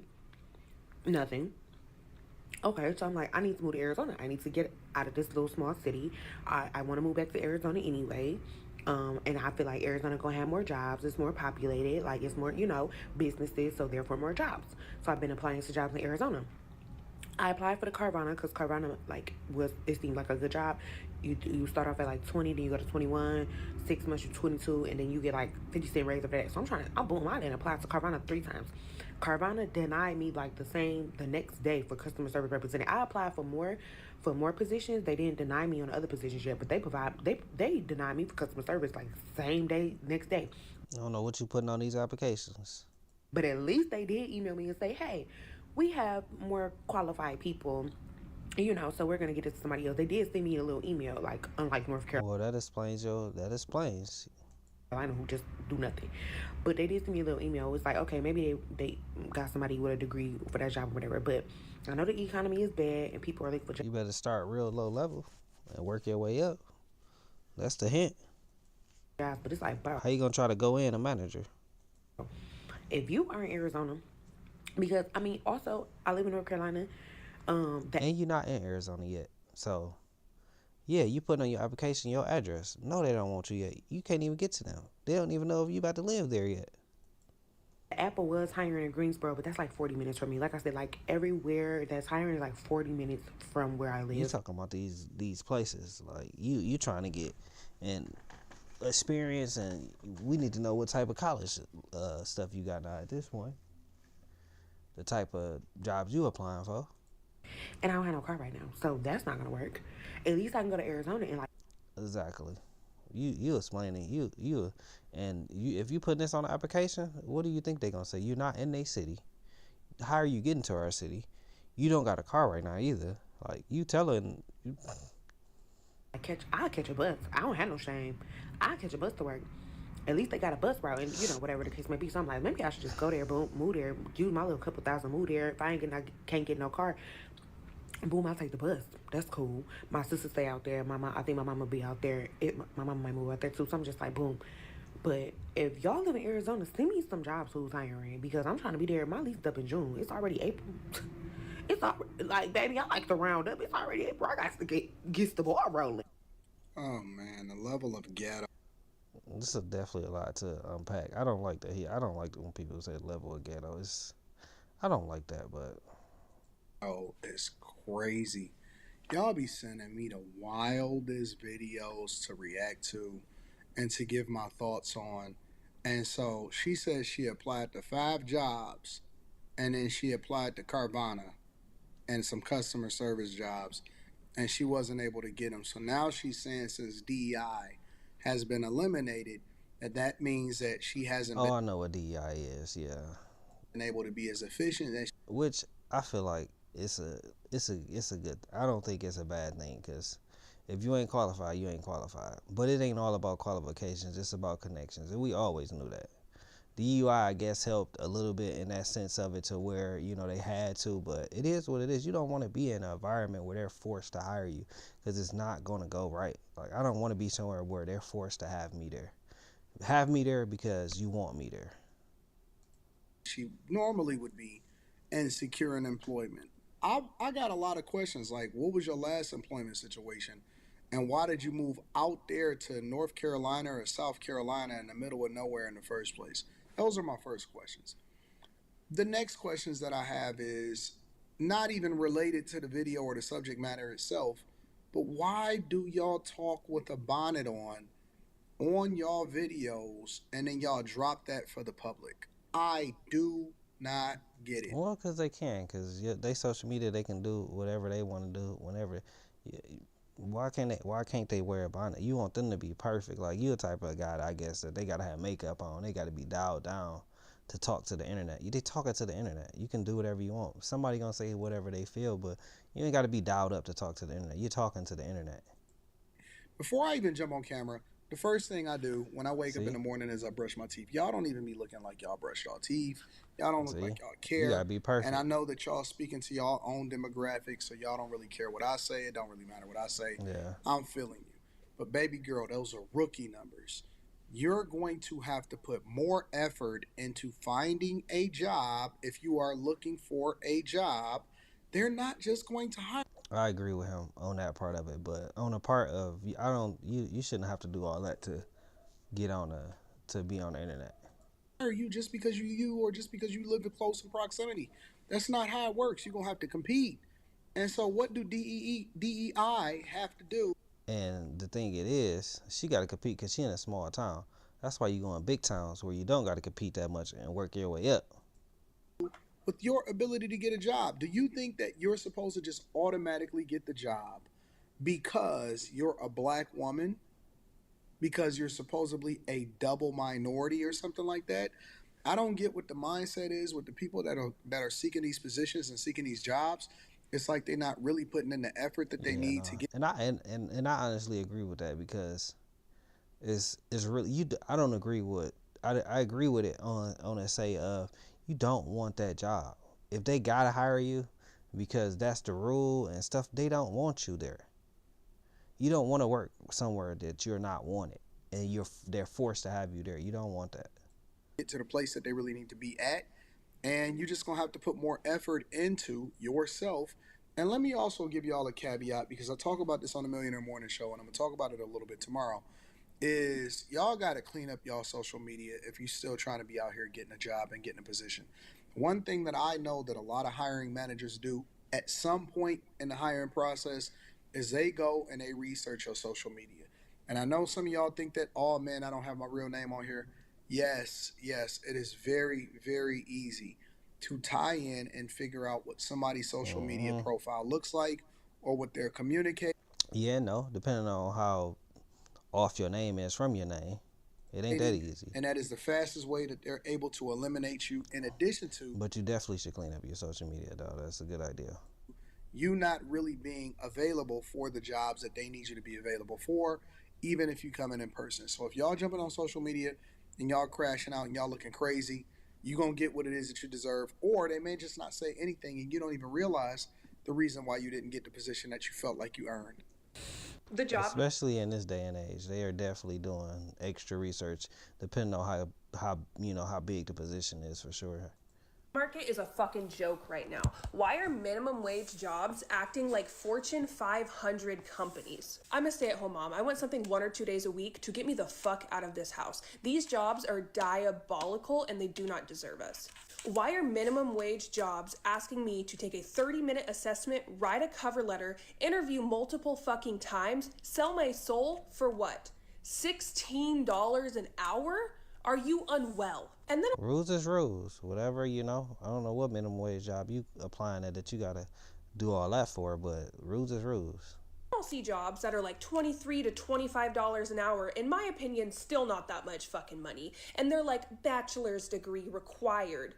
For what, bitch? To open up Excel? Be so serious right now. Not to toot my own horn, but I have a killer fucking resume. I have history in admin, in insurance, in corporate, customer service. I am well-rounded and I know how to fucking work. And you're telling me to type in a spreadsheet I need a degree? Babe, I could build your fucking spreadsheet.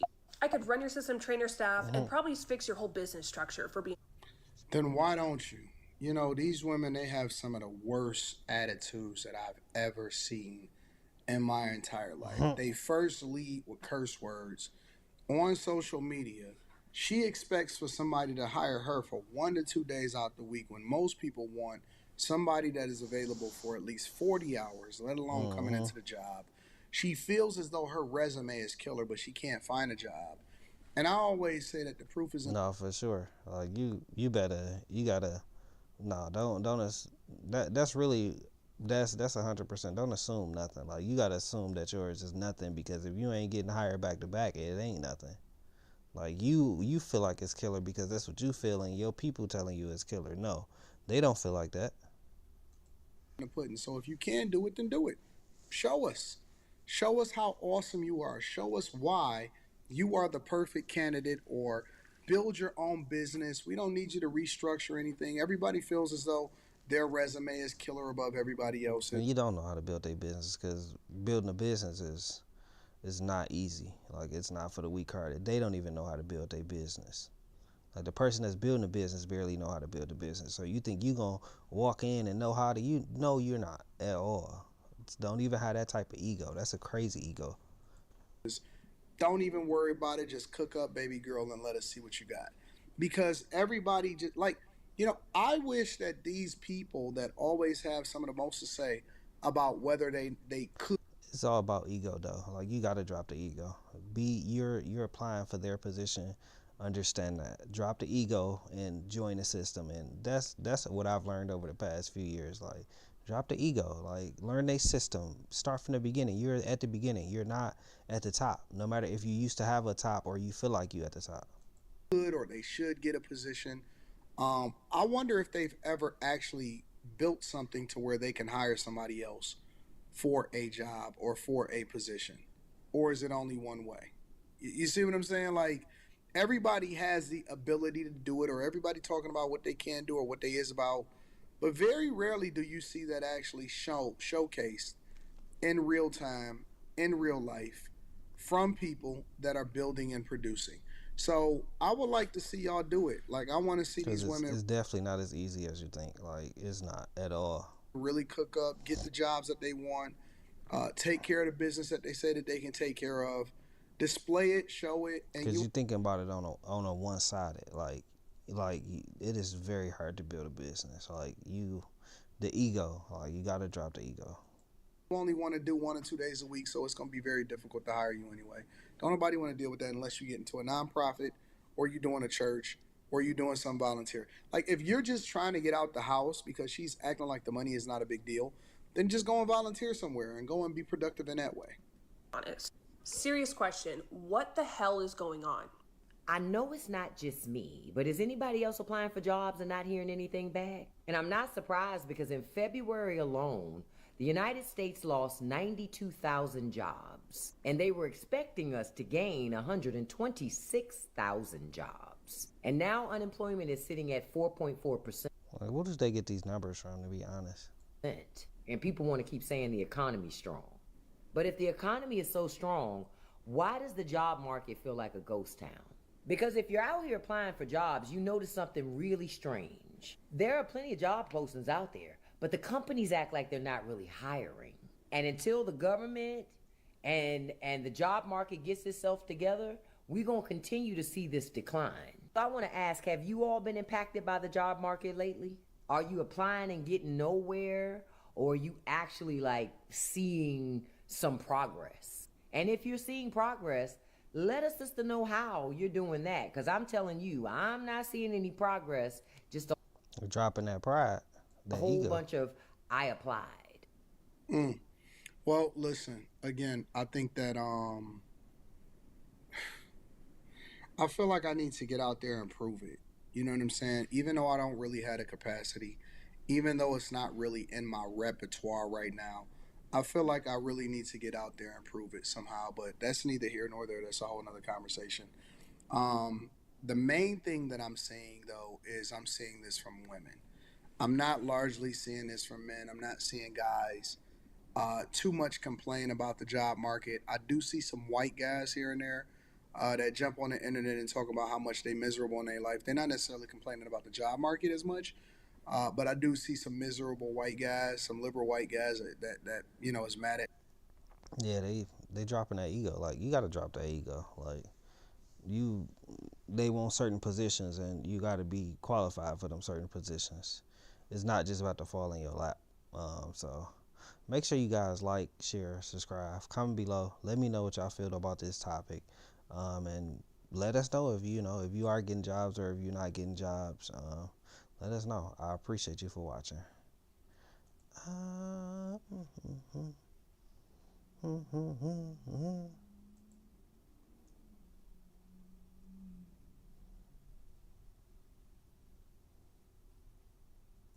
Hey everybody, Peach here, and today we're going to take a look at the Speediance Gym Monster 2, which is an all-in-one I mean, this is one of the things I discovered. Make sure you guys like, share, subscribe, comment below. If you think the Bible is fake, you need to see this. Make sure you guys like, share, subscribe, comment below, and let me know about this video. I haven't watched it yet, but we're going to watch it together. And let's see what he's talking about. When I went through that new atheist phase, was that really everybody kind of agrees that there was a guy called Jesus from Nazareth and that he was a real historical person. I guess the part in dispute was whether things like his resurrection actually happened, or whether he was just a spiritual leader back then, like we have spiritual leaders today. And I think one of the things that I got really stuck on when I was reading about Jesus in the Bible was there appears to be quite a significant gap between his life, his death, and then the writings that go into the Bible. And for me, in my head, I was like, well, if something happened in my life 50 years ago, I mean, I'm only 33, but if something happened 50 years ago, I would not be able to recount it. Frankly, I can't recount what happened last week accurately, let alone like decades ago. You must have heard this argument before. Yes. How do you square the circle here? So there are a few things going on. First, we live in a hyper-literate culture. We are writing everything down. The ancient world was far less of a literate culture. They were an oral culture. These stories would have been passed in large groups at time frames, especially if we're talking about the biographical material of Jesus is actually written in a closer time frame than the majority of anyone else in the ancient world. What was that gap? It's about 40 to 60 years. So I really want to, I imagine there's some people listening that have probably never read the Bible. And I really want to explain to them like what this book is in the simplest terms. I can open your Bible? Yeah, of course, yeah. So is there like chapters in here? Yeah, so the Bible is, though we now have it in one book, is 66 books written over a period of about 1,600 years on 3 different continents by close to 40 different authors in 3 different languages. So I've just opened your Bible. Yep. And there's one section that says the Old Testament. There's another section that says the New Testament. Mm-hmm. What am I looking at? Like, is this God's words? Is this a bunch of people's stories that have been compiled together? What is the Old Testament? What's the New Testament? What's the difference? Yeah, so the Old Testament is the Hebrew scriptures. So that's the scriptures of the Jewish people. Okay. So that is, it starts in what's referred to as the Torah, which are the first 5 books. That's interesting. I definitely didn't know that. We learning something today. They cooking up. Or the 5 books of Moses. And then that goes in a time frame all the way up to the period of the Persians. So that's a certain time frame? Yes. And they've gone and collected. I don't know which one I'm reading right now. He said it's been written over 1,600 years. And they put that all in the Bible. The books from that time frame, with writings from that time frame? Yeah, so the ancient Jewish people had, and remember, all of these books, they would have circulated as independent writings. Okay. So we start to see things like this happen in the 4th century. Prior to that, everything's in... Man, you talking about a biography. Or, a biography of something. Boy. Independent scrolls. So there's an understanding when even you get them all sort of put in one unit, that would have contained the scriptures, the Word of God, more so than like this is the Word of God. The reason why I am... Yeah. I used to say that though too. Like, it's people, what they opinion on what they read. Unapologetic and very open about my total naivety is because often in these conversations, you end up kind of preaching to the choir. Sure. If you know what I mean. And there's a huge amount of people, especially younger people, that went through that new atheist movement, were maybe born in the 2000s, that are now 26 years old. Right. That have never read the Bible, have never even opened one, have no idea what it is. They just think it... I'm reading the Bible now. I'm on my journey. I'm on, with the app, I'm on like day 220. But when I was younger, I did study I was learning from some church people too, from the Bible. So I've always dipped and dabbed from it. So I knew it, but I'm learning more now. It's this kind of like book of stories. Yeah. But these, the first, you call these books, I was thinking of... My favorite is Luke, though. Them like chapters. The first one in the Old Testament is Genesis. Who wrote Genesis? Was that a guy or was that God? So the idea is, in Christianity, the terminology is what's called verbal plenary inspiration. So verbal, it's spoken. Plenary, it's like written down and then inspired. So there are human authors to all these books. Okay, so humans wrote these chapters, but they were inspired by... They're all man-made. Man-made is always take what they hear and put it in their words. God. So yes, so the understanding, so in the Bible itself, Peter says that men spoke as they were carried. But I feel like if you read the Bible, you know that it wasn't God itself speaking. It was somebody else, because they always kind of say who it is and they tell the story. Along by the Holy Spirit. So there's a... They say this, he said this to me. He spoke to me, yada, yada, yada. Historical context to all of these, like the history of this period of time of the nation of Israel as they were being led by particular rulers. And where does Jesus show up? Jesus is the New Testament. If someone's never read the Old Testament, what is that about? It's just describing the time? It's a bunch of different things. There's a whole bunch of genres of literature. So some of it is history, some of it is poetry, some of it is what's called wisdom literature. And who decided that it looks like there's about 40 books in the Old Testament? 39 books that are in the Old Testament. Who decided that? Jeez. those were going to be part of the Old Testament, because I'm sure that there was lots of other writings at the time that and then they shrunk that down to so many pages. They put that in pages. They made 40 books into maybe 20, 30, 40 pages or less than that. Have been included. Yeah. So by the time that Jesus is around, there's approximately an agreement of what is considered scripture. By who? By the Jews themselves. So the Jews decided which 38 books to put in?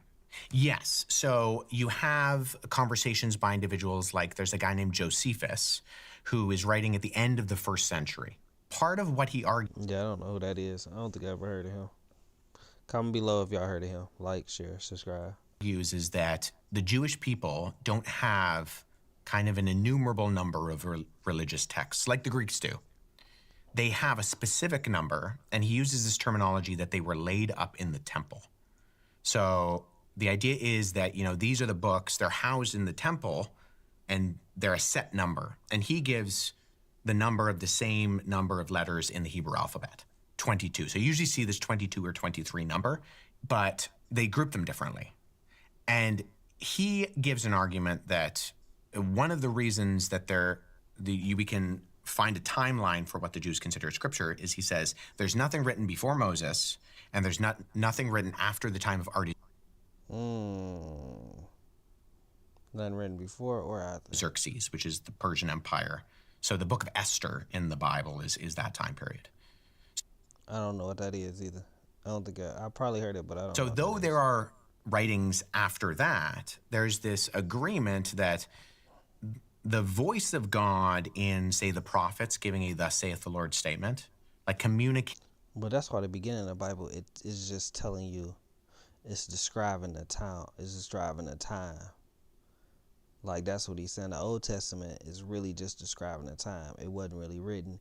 It wasn't even, it was written, but it wasn't even, it wasn't people telling their story and telling what they going through. Getting messages to the people of Israel has ceased. But the Jewish canon, though there's like a closing of it, there's a soft closing, there's an idea that there's going to be a new covenant. God's going to make new promises with his people. And so there are going to be more writings.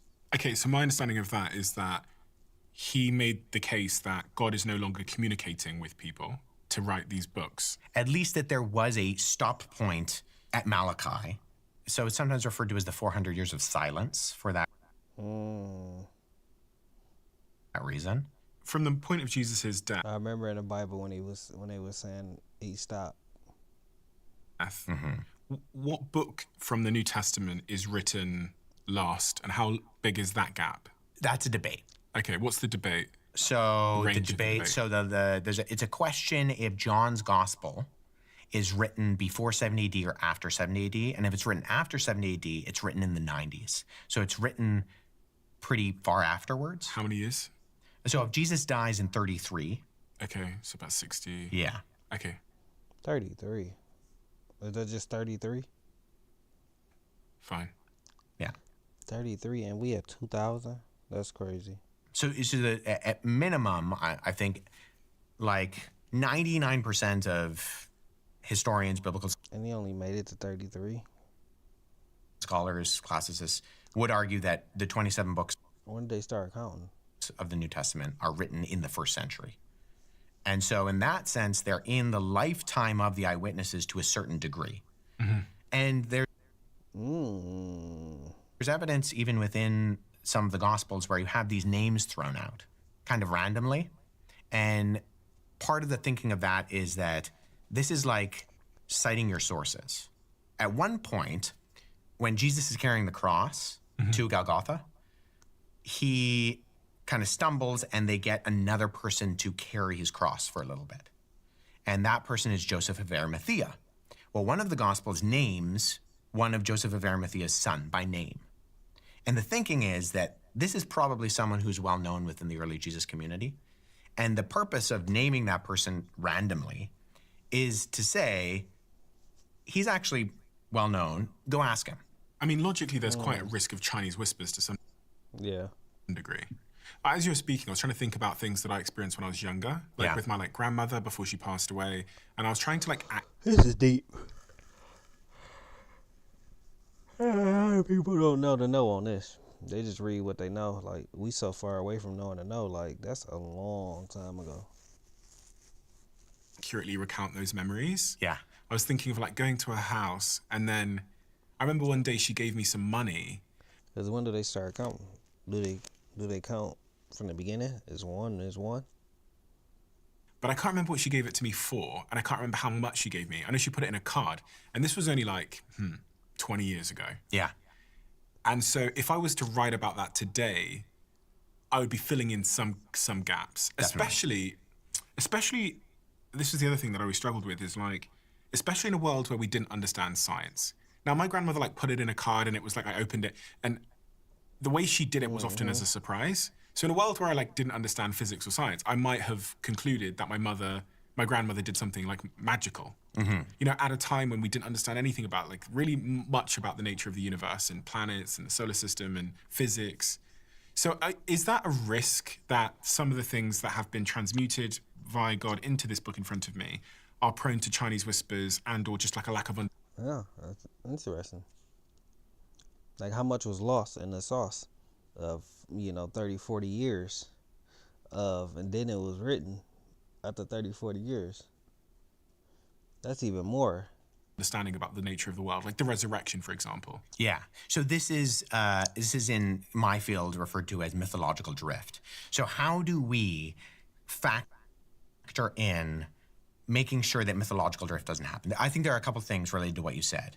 First off, I think I would be careful in trying to ascribe the ancient world as being pre-scientific and therefore largely, say, ignorant. I mean, even when the angel comes to Mary in the gospel story and says, you're going to be with child, Mary's objection to the angel is a scientific one. I haven't met the minimum requirements It was. of how babies are made. Therefore, I can't be pregnant, right? So she's not dumb, right? She's not just at face value accepting that, well, I believe in angels, and so, this kind of magic thing can happen. She's still objecting scientifically, even though she might not have the terminology to understand, like, the complexities of childbirth and embryology and all of that.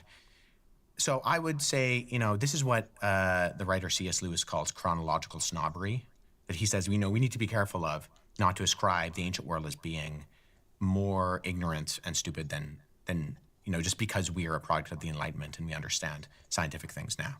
The second thing is, I think the Chinese whispers, or the telephone game, or whatever you call it, is a good kind of case study. I think where it falls short is that if you play the... But we're gonna kind of stop right there. That's a lot of this is very interesting. They're talking a lot of stuff right here. We didn't have a whole lot of conversation because we don't really know a lot about this, but I wanted to listen to it and hear it. So, guys, comment below, subscribe, like, let me know what you kind of know about the Bible, and let me know if you guys want me to finish this or any other topics we should dig into. And I definitely appreciate y'all for watching this video, and make sure you come back and check us out. What's next? What is next? I know we still got some more topics. The simple way to make money from AI.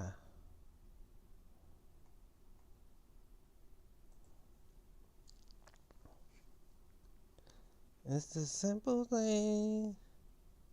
Homeowners, does your house need repairs and you... Giving us all these ads right now. We'll give you a fair Let's bring this back to reality. We had to watch another one of his videos. Make sure you guys like, share, subscribe, comment below the simple ways to make money from AI right now. We got to figure that out. Make sure you guys like, share, subscribe, comment below. Let us know how y'all like this video. Let's see. The reality of the person listening and the pressing questions they have about all this stuff and what they should do. Is there anything else that you would give people that are listening right now in terms of advice to be able to weather the incoming turbulence that the CEO of Anthropic describes there? Yeah. Look, the things that I know are good for people is I really believe that everyone should build a little bit of a personal brand. So a personal brand means... That's 100% true. We all got to build a personal brand. Personal brand is to be sold nowadays, and that's how you get everything now. You get everything from your personal brand. When you got a personal brand, it makes life so much easier. That 2 to 20,000 people know who you are. They know what you do. They know you. And that's what we're trying to get to. What your experiences are like. They could approach you about an opportunity that would be a good opportunity. So build a bit of a personal brand.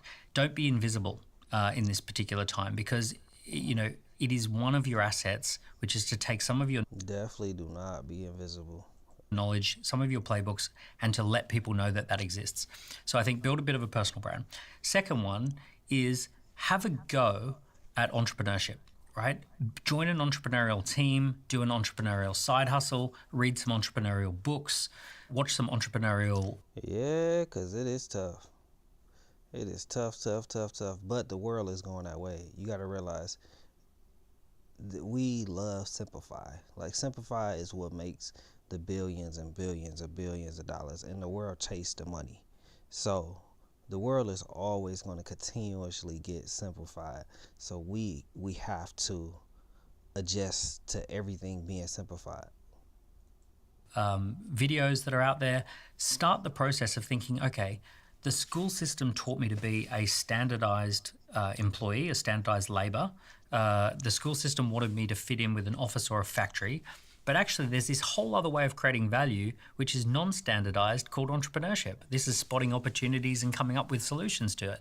So, you know, play around with the game, even if it's a small game. Like, you might notice that there are dirty cars on the street, and you might say, you know what, I'm going to go and knock on doors and wash the cars and see if I can make a couple of $100 in a day, because I've seen an opportunity, I've seen something that's wrong, and I'm going to go and have a go at fixing it. A lot of founders are telling me, Mark Cuban said the other day that one of the great opportunities now is catering for the gap between small business owners that don't know how to use AI and helping them learn how to use AI.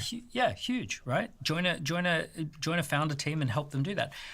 As I said as well, 65% of all the businesses by valuation are people over 65 now.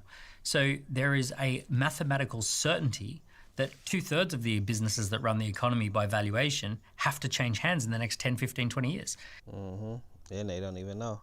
So this is a massive business opportunity. Baby boomers want to get rid of their businesses. They want to retire. Baby boomers are willing to fund you. So it's saying you need to buy somebody's business. But nah, them a lot of times they giving them business to their kids, cousins, to somebody that's in the business. To buy their business if you present yourself well, if you've got a little bit of a personal brand. So that's a huge opportunity. So look into that. Yeah, he just said something that was huge. That's why that's why literally like that's literally my main focus right now, is building a personal brand, like, because it's so huge, so huge. You know, Cody Sanchez, a mutual friend of ours, she talks to people all the time about how to buy a baby boomer business and take it over and run it. So, you know, that's a great opportunity. Play with these toys called AI tools. Someone has given you a free iPhone, which... Definitely, man. Definitely. Learn these tools, play with these tools, all of them. ChatGPT, shout out to, that's my favorite one. You can just use, called AI tools on the free account. That is such good advice that we don't hear enough, because I think people think there's where I am right now in my life and what I do, and then there's like Sam Altman and Elon Musk, and I'm one or the other. But actually, what I'm seeing as an employer who's employing, we probably employ, I'd say 20 people a month at current rate. We're hiring 20 more people a month. Is increasingly on our culture test when we're screening who the right candidates are, we're looking for some kind of evidence that they're playing or messing around with AI. Yeah. And one of my team members she was trying to figure out how to get 100 different documents to synthesize and understand the data within these documents. Now, there's two types of people I can hire to do that. There's the old-fashioned way of doing that, where someone might sit there for 4 or 5 weeks and trying to figure out how to get an Excel document to have the right formulas. And then there's her, who we hired, even though she doesn't have skills in that particular thing, she has no experience in it. But because of her mindset and her agency, she went, maybe I could put this into Claude Co-work and set up an agent to run this for me. By the time dessert came, she pulled her laptop over to me and showed it to me. And she goes, Stephen, I've ran all those hundreds of documents into this file, and I can see the sentiment on every single post you've made on every single social platform, including every LinkedIn post you've made over the last couple of years. And we can see that actually, even though these posts get more likes, these ones are actually the best posts you're doing. She did that by dessert. Yeah. And I thought, isn't that interesting? How do you find... You gotta use AI. Like, what are, like, bruh, like, that's nuts. That's nuts. And I need to use it better. I definitely need to use some AI more and better. People who have that bias in the modern world, where they lean into change. It's She's curiosity, not technical. isn't it? Yeah. It's curiosity, but there's also something which is like, and being fluid about your identity and what you know. Yes. Which is, she has no experience in that. Dropping the ego. I think in this world to really go, far, we have to drop the ego. Like, I'm learning to drop my ego more and more every day. Like, drop the ego, because that's going to get you further than the ego. But I can try. I can try. And the one thing for anyone watching or listening is that don't use AI as a search tool. Don't use it the way you used it a year ago. Give AI your hardest problem and say, hey, help me to solve this problem. So for example, you might say, I'm really struggling with these areas of my life.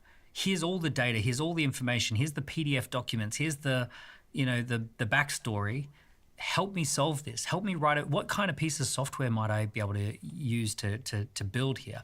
I'll give you a real example. One of our team members used AI to analyze all the sales. That's nuts.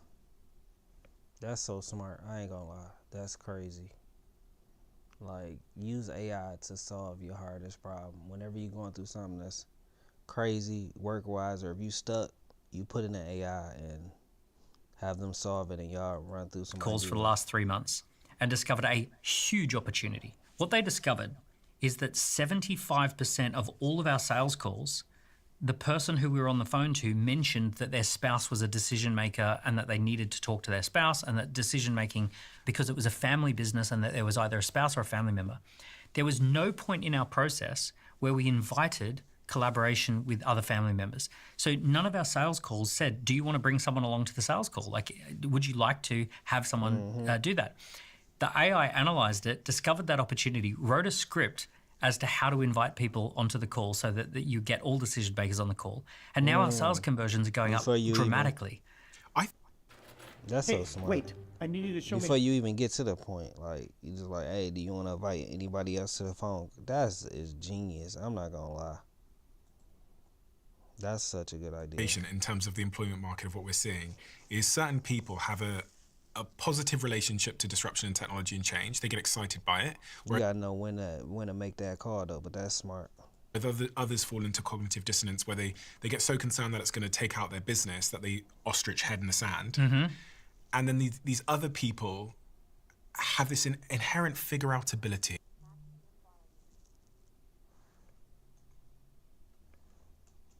I could say to a certain team member of mine, here's a big problem. And they would grab onto this big problem, and even though they have no proficiency in data or technology or AI or they'll plug away at it on a computer and they'll figure it out. And they'll use all available tools, not their identity, what they learned in university, or their experience as the only tool in the toolbox. That's the difference between employee mindset and entrepreneur. That's why he said. Mindset. Entrepreneurs see problems as opportunities. They get excited by problems and they apply the entrepreneurial process.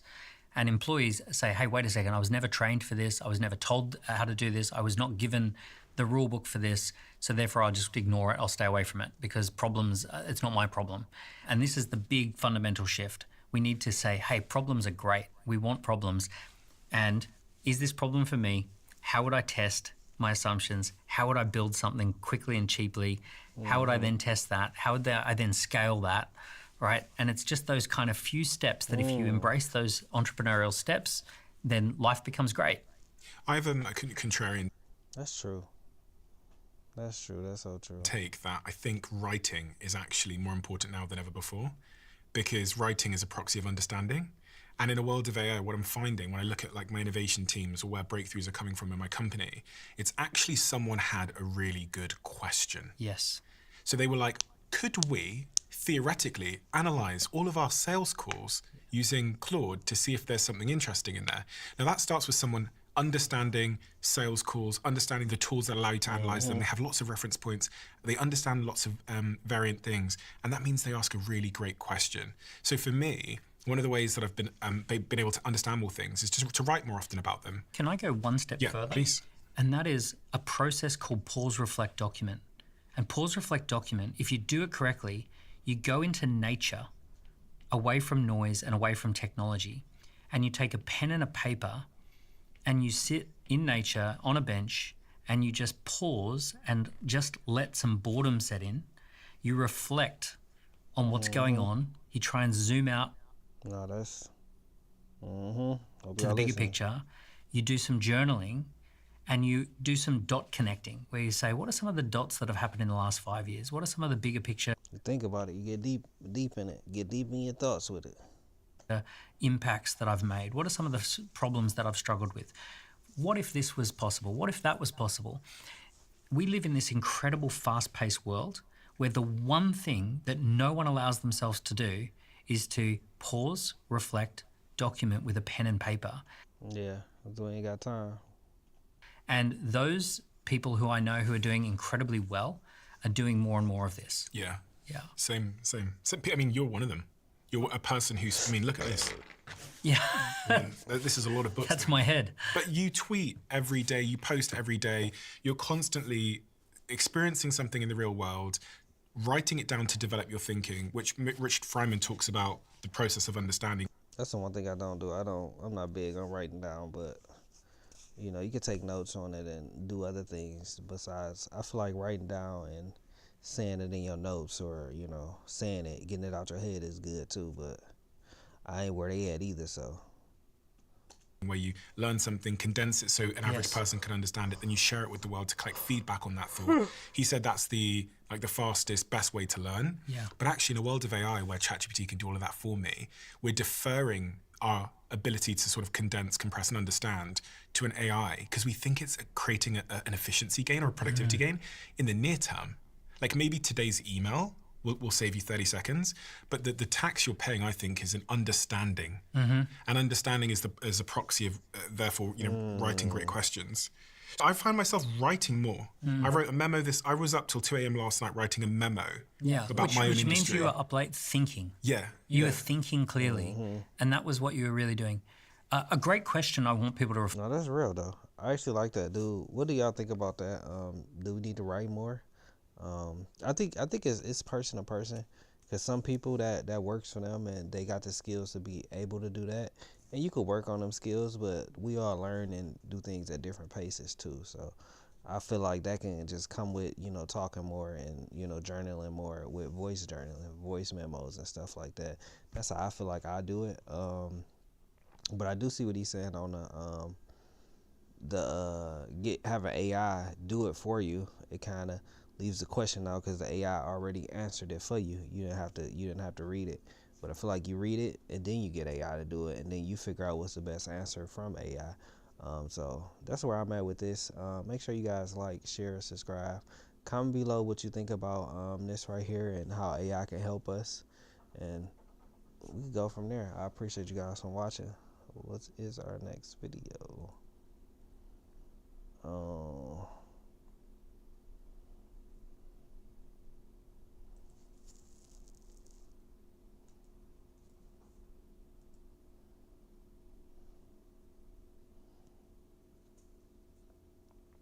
Okay, guys, this is just the beginning. Make sure you guys like, share, subscribe. Comment below what y'all think about this. I think it's fair to say the war in Iran affecting Strait of Hormuz is impacting everybody around the world financially, but here's the one question that no one's talking about. So this is one choke point that we have in the world, Strait of Hormuz. And people are like, you probably on a day-to-day stuff, you weren't thinking about how much power Iran had to say, I'm not going to let anybody else in. You guys are locked in. We have mines. Everyone learned about Karg Island and how powerful it is and how much control Iran has. Well, wait a minute. I didn't know they were this strong. Well, if that's the case, what are the other choke points in the world that if all of a sudden China's like, You want to put this much pain on me that I'm being cornered with oil prices? Wait a minute, let me tell you what I can do to you and the rest of the world with Taiwan and the 90% of semiconductors that's coming there. If they do that, there's one strait nobody is talking about. It's so important, and China privately doesn't want you to know about this one strait that will impact them in a massive way. $3.5 trillion a year moves through this place. We're going to talk about that place. And an idea that Israel came up with in the 60s amongst each other became public in 1994 that could be a direct competitor to Suez Canal. Yeah, this is crazy. We definitely going to learn some stuff right here. We're going to talk about all of that stuff today. Value Entertainment presents. All right, so contrary to popular belief on X, I've been doing board videos since 2013. I've been doing these for a long time, and if you're watching and saying, Pat, I love the board videos you do, to ask you, 51% of you watch our content, you've never subscribed to the channel, but you watch it every single week. If you're one of them and you like what we do, you want to help us out, we're at 7 million subs. I'd like to get to 10 million subs. Click on that subscribe button.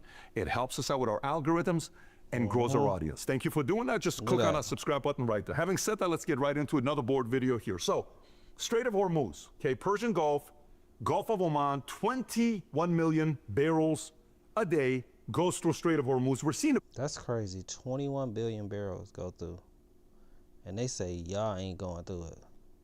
It's shut down. How do they shut it down? That's the question.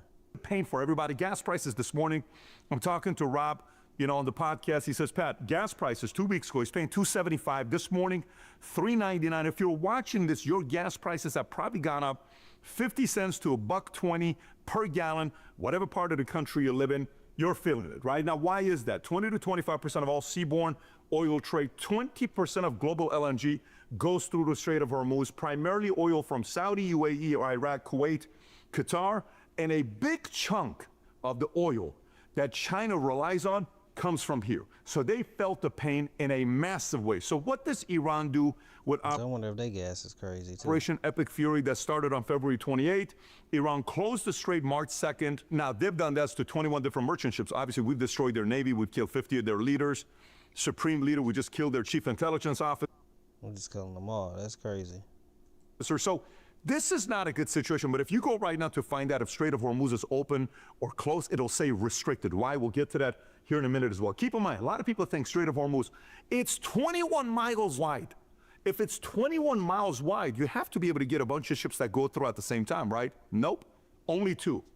Only two? Only two. Why? It's not, if you think it's a deep place and you can have 50 ships going through, that's not the case. So economical implications, largest oil supply disruption ever. Brent crude went from 100 to 126. Omani crude 150. I think the record is 145. I don't know if we're going to hit it or not. Some massive thing needs to happen to hit the record. Oil prices could hit 200 if this continues. Some people say it's a little bit of fear porn, but it's also reality. If all of a sudden Chad Islands hit, and Iran just says, forget about it, and a couple ships are truly hit in a massive way, you can see that every day this thing stays. If it stays closed for 3 weeks, we're dealing with a $200. It's never happened before. Could get to that point. U.S. gas prices up nearly $5 in California. Global oil crisis losing 8 million barrels a day. That's that part. Now, in the logistical problem side, limited mobility. We talked about that. U.S. military resources, 7 to 8 destroyers for just 3 to 4 tankers. Yeah, that's crazy. China, India, non-Western countries still allowed in the area. So Iran said, look, if... Oh, that's crazy. They talking about they can get it. Y'all good. You're China, you're India, your partner, go through. If you're friends with the Western side, you cannot come through this year. There's a price for it. And if you know... It took them out of you friends with U.S. You can't go. You're not allowed. That's crazy. This NATO storm, here from UK, and I don't know if we're with them, It's funny. That's why they, that's why they been branching away. Because they already seen this. They already seen this coming. That's exactly why they've been branching away.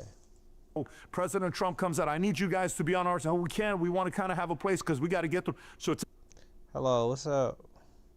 An interesting thing that's going on right now, who's going to be siding with them, who's not, and this leads to the secondary consequences, which is port congestion, longer shipping times, delays on sulfur and aluminum, crops, semiconductors, worldwide inflation, shipping insurance costs. Anyways, there's a bunch of things that can happen here, but that's one of the world's choke points. No one's talking about the other places. Let's talk about the other places. Here's where the main global choke points are. When you look at this, you see obviously Panama Canal, the Suez Canal, you'll see the Turkish Strait, you'll see all these other places, but I'm going to emphasize a couple of these here. Number one, Suez Canal. 12% of global trade goes through there, 30% of container traffic, $4.2 to $5.7 billion in transit fees for Egypt. So that means in this area, who has a lot of control? Egypt. This is why Egypt's also got its own power. They influence what happens in Suez Canal. So everybody's like, look, Egypt, just kind of be good. And Egypt's like, look, you guys are giving us a lot of money. It's good revenue. Let's just kind of, you know, freedom, peace, and prosperity. Let's do that together, right? Egypt. So that's Ron just saying, you're not coming in ours. That's crazy. That part. So risk, Houthis, blockages. This has happened before. Houthis sees this and said, hey, we're going to get them all scared the crap out of everybody. We've seen that happen before. The other block, the other choke point is the Panama Canal. 13,404 transits, $5.7 billion in 2025. Risk, drought. When there is a drought, there's water that they need coming in from lake. Like there was an issue a couple years ago with rain, El Nino. Didn't really happen. It was massively problematic. They couldn't get as many ships to be going out as they did before. The number, I think, got all the way down to 22 to 24. They'll generally do a number that's a higher number. I think the number is 36, give or take. So that was a problem. So this right here, Panama Canal, the fact that Panama Supreme Court came and took it back from China, C.K. Hutchinson said you don't have that much control over it, specifically the two areas.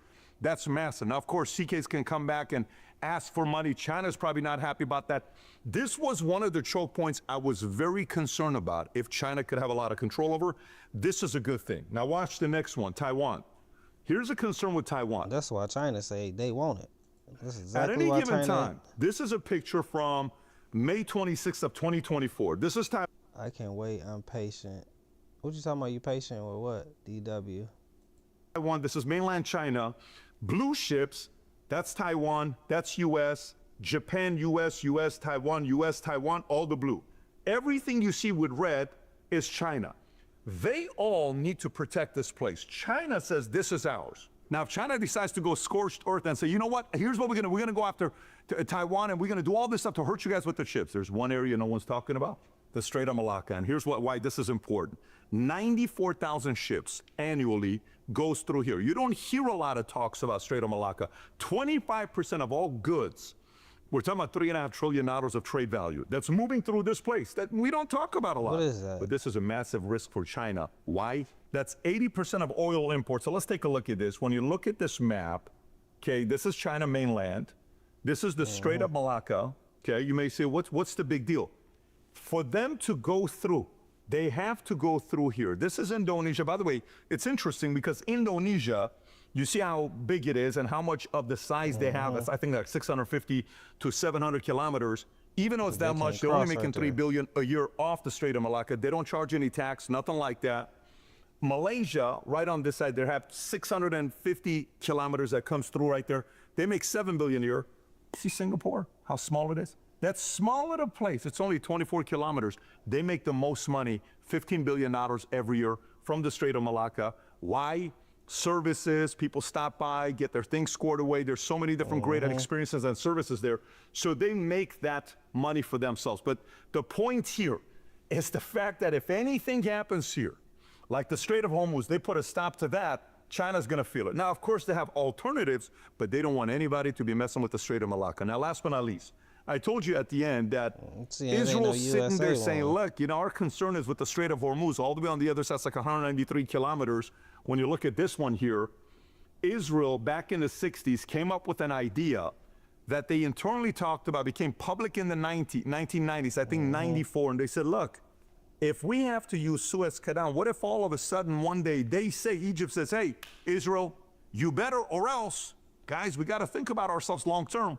What if we do that? And they suggested the Ben Gurion Canal. And you know, if you hear a strait, it's God-made, it's natural. Canal, it's man-made. They said we should build a canal, calling it the Ben Gurion Canal, 250 to 300 kilometers. Some say a part of the Gaza war that took place is to open it up to build the canal there. And the ideas are pretty outlandish ideas. To build this, they need 300,000 men to help them out. $55 billion budget, I believe, to build this property out. And again, this was an idea that came about a long time that was this. Yeah, this is this kind of some stuff putting us hip to this right here. Is I'm not really 100% hip on all this stuff, but it's definitely some trade war stuff. I'm gonna kind of go to my next topic. Make sure you guys like, share, subscribe, comment below, and we kind of go from there. But that was actually interesting. And this is our last topic right here for today.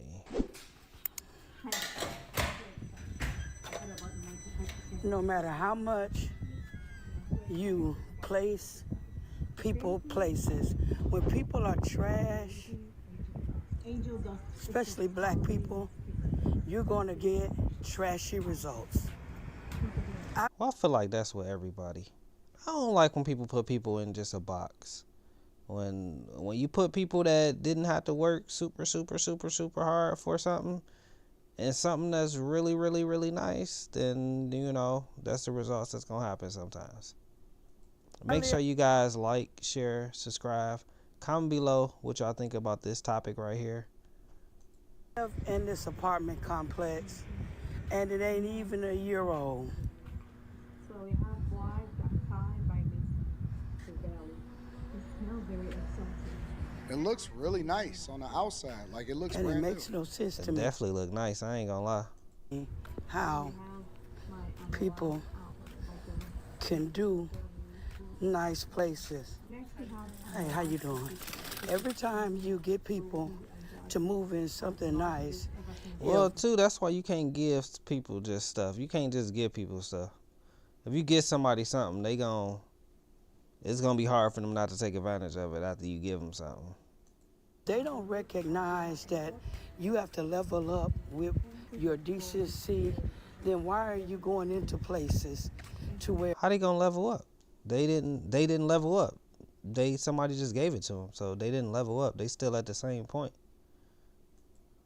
You're going to bring your trashy ways into trashy environments.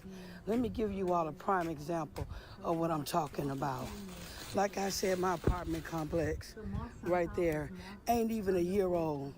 And here is what we got to deal with. People, instead of them bringing and picking up their trash, they want to do it like this. And the best part of it, they all get to fit into each other. Next, you have their child, 10, 15. Jesus. Oh, that ain't nothing. I didn't been in good places where it's worse than that. Just depending on the stuff. Like it ain't. But thing is, the trash can empty though too, so that's crazy. Why not take it to a different dumpster if you see that one is full? I don't understand. Next is in cardiac by BBQ. Just like I said, I live in a very nice apartment, and people don't seem to get it. That's why I don't rent out to Section 8 people. A lot of times, because I build homes and I rent them out. But see, I don't even think that's a huge issue. Like it ain't even that. That's not even just trashy people. Like I done lived in an apartment building where it ain't really. We all paying a expensive price, and that happens. That's just, and ain't nobody getting no deal in the place that I was living in. And if the trash can full, it's full, and people gonna put it where they put it at. I try to keep the costs really, really low as far as how much I charge people for rent because I don't have no mortgages, and I do it out of pocket, right? But then people will ask me and they'll say, well, do you accept Section 8? Absolutely not. Absolutely not. But I understand that though too, because Section 8, a lot of Section 8 people do destroy your property, and it do be crazy. It's not about money. in its entirety. Like, it's about being profitable, but the type of money that you accept is different, because I don't want anybody tearing up my stuff. So in this instance, Yeah, they ain't got no, not all of them, but some of them, they don't. Sometimes they ain't got pride in it, because, gotta give it to them. Like, a lot of times when you give somebody something, it's hard to tell them to respect it, because they ain't, it ain't coming out their pocket. They ain't going out and working for it. So it's kind of hard. Like, a lot of Section 8 houses do get destroyed, though. they build a new apartment complex, and this woman is. But honestly, I don't think this is a big deal. Like, this is a small deal. Like, I literally been in an apartment complex and we all paying big money, and it ain't no trashy people probably there. Like, to her standards, so it ain't no people that's getting no deal on their rent. When that trash can is full, it's full. Like, that's just how it go. Saying that she's having Not problems. saying that I do it, but that's just how it go. Unless she's about to show us more, but that trash can, that's not nothing new. They sending their kids there, and kids is gonna be kids no matter rich, poor, or whatever it is. Only showing one of the many problems that she has on a regular basis. You can't get mad at her because it be your own people. But then you know what'll happen is that they'll call her out of her name, right? They'll call her a raccoon or something like that because you're unwilling to accept, and you finally standing up for what's right. Because you're unwilling to accept the degeneracy from a part of the culture. Again, there's a separation, and this is what we need to start doing, is separate. But I don't see this right here. I don't agree with at all. I don't agree with him, and I don't agree with her, because that's not what this issue is. Because this happened at this. You got to be in more apartments to understand that that's a regular issue at apartments. It ain't just the black culture that's doing that. Like, this happened at apartments. I done been at the best apartments. Not the $1 million, but I done been at some where I'm paying a lot of money, and it ain't a lot of black people where I was staying at. It's just everybody paying the high price. We all paying a nice amount of rent, and if that trash can full, or they having their kids go throw the trash out, it's context to this story that's being left out. It's her just thinking so simple-minded and thinking that that's the thing. Ourselves, because all white people don't necessarily rock with all white people. All black people don't necessarily rock with all black people, right? All Asian people, they are all different from different cultures, and even the ones that are doing the things the right way is separate from the people that are outcasted and doing things the wrong way. So why can't we start to call out the BS and hold people accountable for the things that they are doing to ruin the culture and ruin the environments that we live in? There's no reason that just because you don't have money or resources, for example, because I remember coming up, I'm an 80s baby, grew up in the 90s, graduated in 2000 from high school. I didn't realize that the hood was the hood when I was coming up, because I came up before the social media era. And I just remember my parents, we took care of our grass, and the neighbors, they all loved our grass, and we was all friends and family. And yes, it was some bad things that I seen growing up. Yeah, because that's the thing about him. He didn't really grow up in the hood. Like, he grew up, like, somewhere, but not really. Like, he grew up in, that's the thing about Detroit. Like, Detroit got good parts in Detroit. Like, it's other parts in Detroit was really the hood. Like, shit. Like, nah, not everybody took care of everything. Like, we didn't grow across, even though I took care of a lot of stuff next to my house and made sure it was cut, but not everything for sure not. And I guess our gap could be a little bit further. He probably a few years older than me, so it could be, but I'm 92, so I'm really close to the 80s too. So, you know, you grew up in the crack era, and you know, you seen some dope fiends and raid vans and stuff like that. But my block in particular was a little bit more exceptional because people actually cared. And just because you lived in the quote unquote hood did not mean that you shouldn't take care of your stuff. We owned our home outright. My father owned our home outright. And we were raised in that home. And I stayed in that home until I graduated high school or whatever and all of that. And then I got a really good job and I started moving upwards with upward mobility. But my point is that Just because we didn't have a whole lot of money when I was coming up did not mean that we treated our stuff like trash. And that's what I mean by culture. It's the thing that we celebrate the most or that we promote the most that's not best for us, that is trash. And that's the separation from black people, from black culture, right? She in a brand new apartment building, brand spanking new. And she can't get people to do the right thing as far as even throwing their trash away. In apartment buildings, usually there's multiple different dumpsters, not just in one spot. There's probably some around a corner or whatever. But I can tell that he haven't been to a lot of apartment buildings. Just because that's an apartment building issue. That's not a black culture issue. That don't have as much trash in it. So if I'm in an apartment, right, and I gotta take my trash out to the dumpster, usually I would, if I see this one is full, then I would drive around to another one and move that way or whatever, so on and so forth. But, especially around the holidays, because the dump truck people might. And then, at the same time, it's kids, it's teenagers taking trash and teenagers gonna do teenager stuff. Off that day or whatever. But it's a class thing, and we have to start calling out the nonsense. And I'm glad that people like her are starting. This not just a class thing. To address what we shouldn't be accepting inside of the culture. It's a not knowing the full story type of thing, and not being in a lot of apartment buildings, and he haven't experienced a lot of apartments. I've been in a lot of apartments.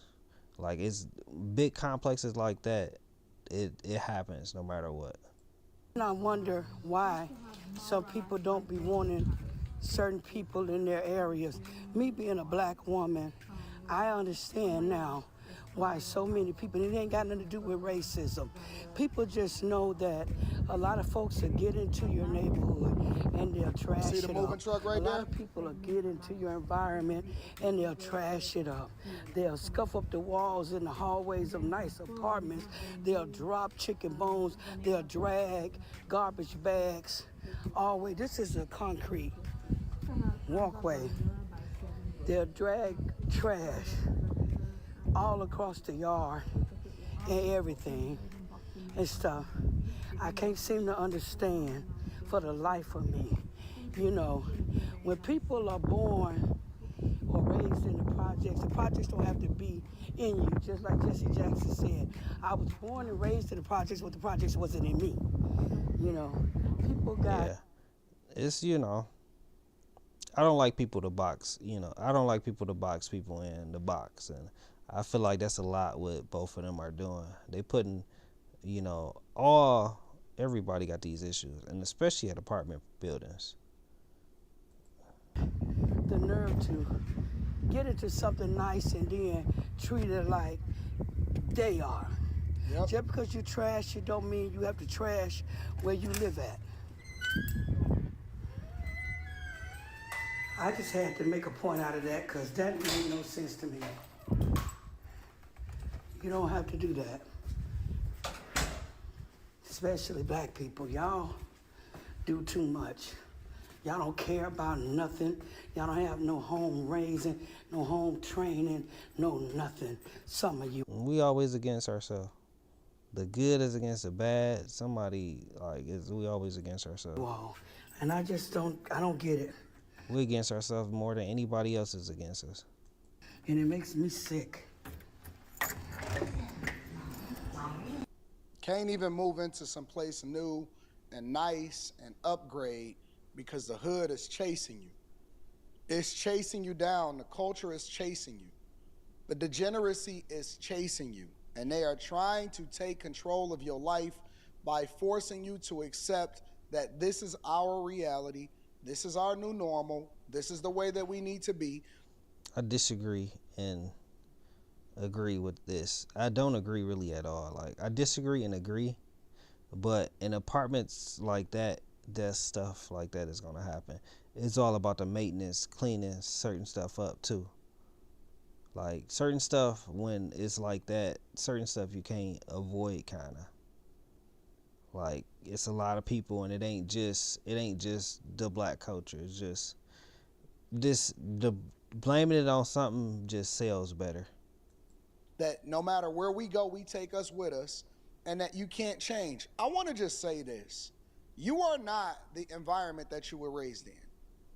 You're not. You're not your past. You're not your circumstances. You can change. Nah, there is some people that is something like that, but I don't like the box and I don't appreciate the box. And it's all by intentional behavior. And the first thing that you have to do is you got to first hold yourself accountable.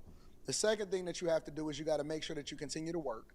And the third thing that you have to do is make sure that you get the beam out of your own eye and carry yourself appropriately. Once you do that, you don't have to accept the nonsense. You don't have to accept degenerate behavior. Just because you were born black don't. Yeah, cause he gonna keep kind of going the way he going, cause his experiences. You know, everybody's experiences is different. Like, and a lot of the stuff that she's talking about is not just a black culture. It's an apartment issue, no matter what. Like, these apartments have these type of issues when you're in a shared space. Like, the last apartment I had, we didn't really have a shared space like that. That's even like some of these apartments having cats and stuff like that. It could be a clean space with cats, but you ask me, it's not really gonna be clean, and it's gonna smell like cats and it's gonna stink. And who's supposed to clean that? That's nasty to me. So it's like, when 100 people is walking through a building, some stuff gonna get dropped, and it's stuff that's gonna happen. But in some of these other places, they have maintenance people there that's cleaning, and they got higher pay, that they pay a maintenance team to clean up after people are ready. So it's really, it's not necessarily what she's saying. It's some truth to it, because you do got some people, but it's not just, that's everywhere. Everywhere got that many people, people that does stuff like that. Like, a lot of apartments, you have this issue, especially when you living in a huge, apartment. But, people love to put people in a box and say, oh, it's just these type of people bringing the hood to wherever they going, they doing this. And, that's what sells, man. And I'm not about to down, my people. That's everybody in a space that's shared with 100 people that's walking up and down a hallway. Or in two, that you got they teenagers. Different situations is different. Like, situational is different. Like, if it's situational, like, at the end of the day, like, that's really what it come down to. It's situational. That trash can issue, that's at every apartment. Like, if you live in apartments, they have that issue. And the best ones, they gonna have that issue, just because, you seen your 15, 16, 14-year-old there and the trash can's full, they gonna throw that trash can on top of that. Like, that's just what they gonna do. So, with this topic, you could blame the black culture. You can, blame what you want to blame. I feel like it's situations, and you put in certain of these situations, these Section 8 situations, you putting a 2-bedroom or 3-bedroom, you putting a 3-4. If you putting a few 3-4 bedrooms in this place, that's 3 to 4 to 5 people living in each place. You got 100 places, or you got 50 places. That's that's 250 people that's walking down that hallway. That's teenagers. That's kids. That's a lot of people. In other situations, it's not like that.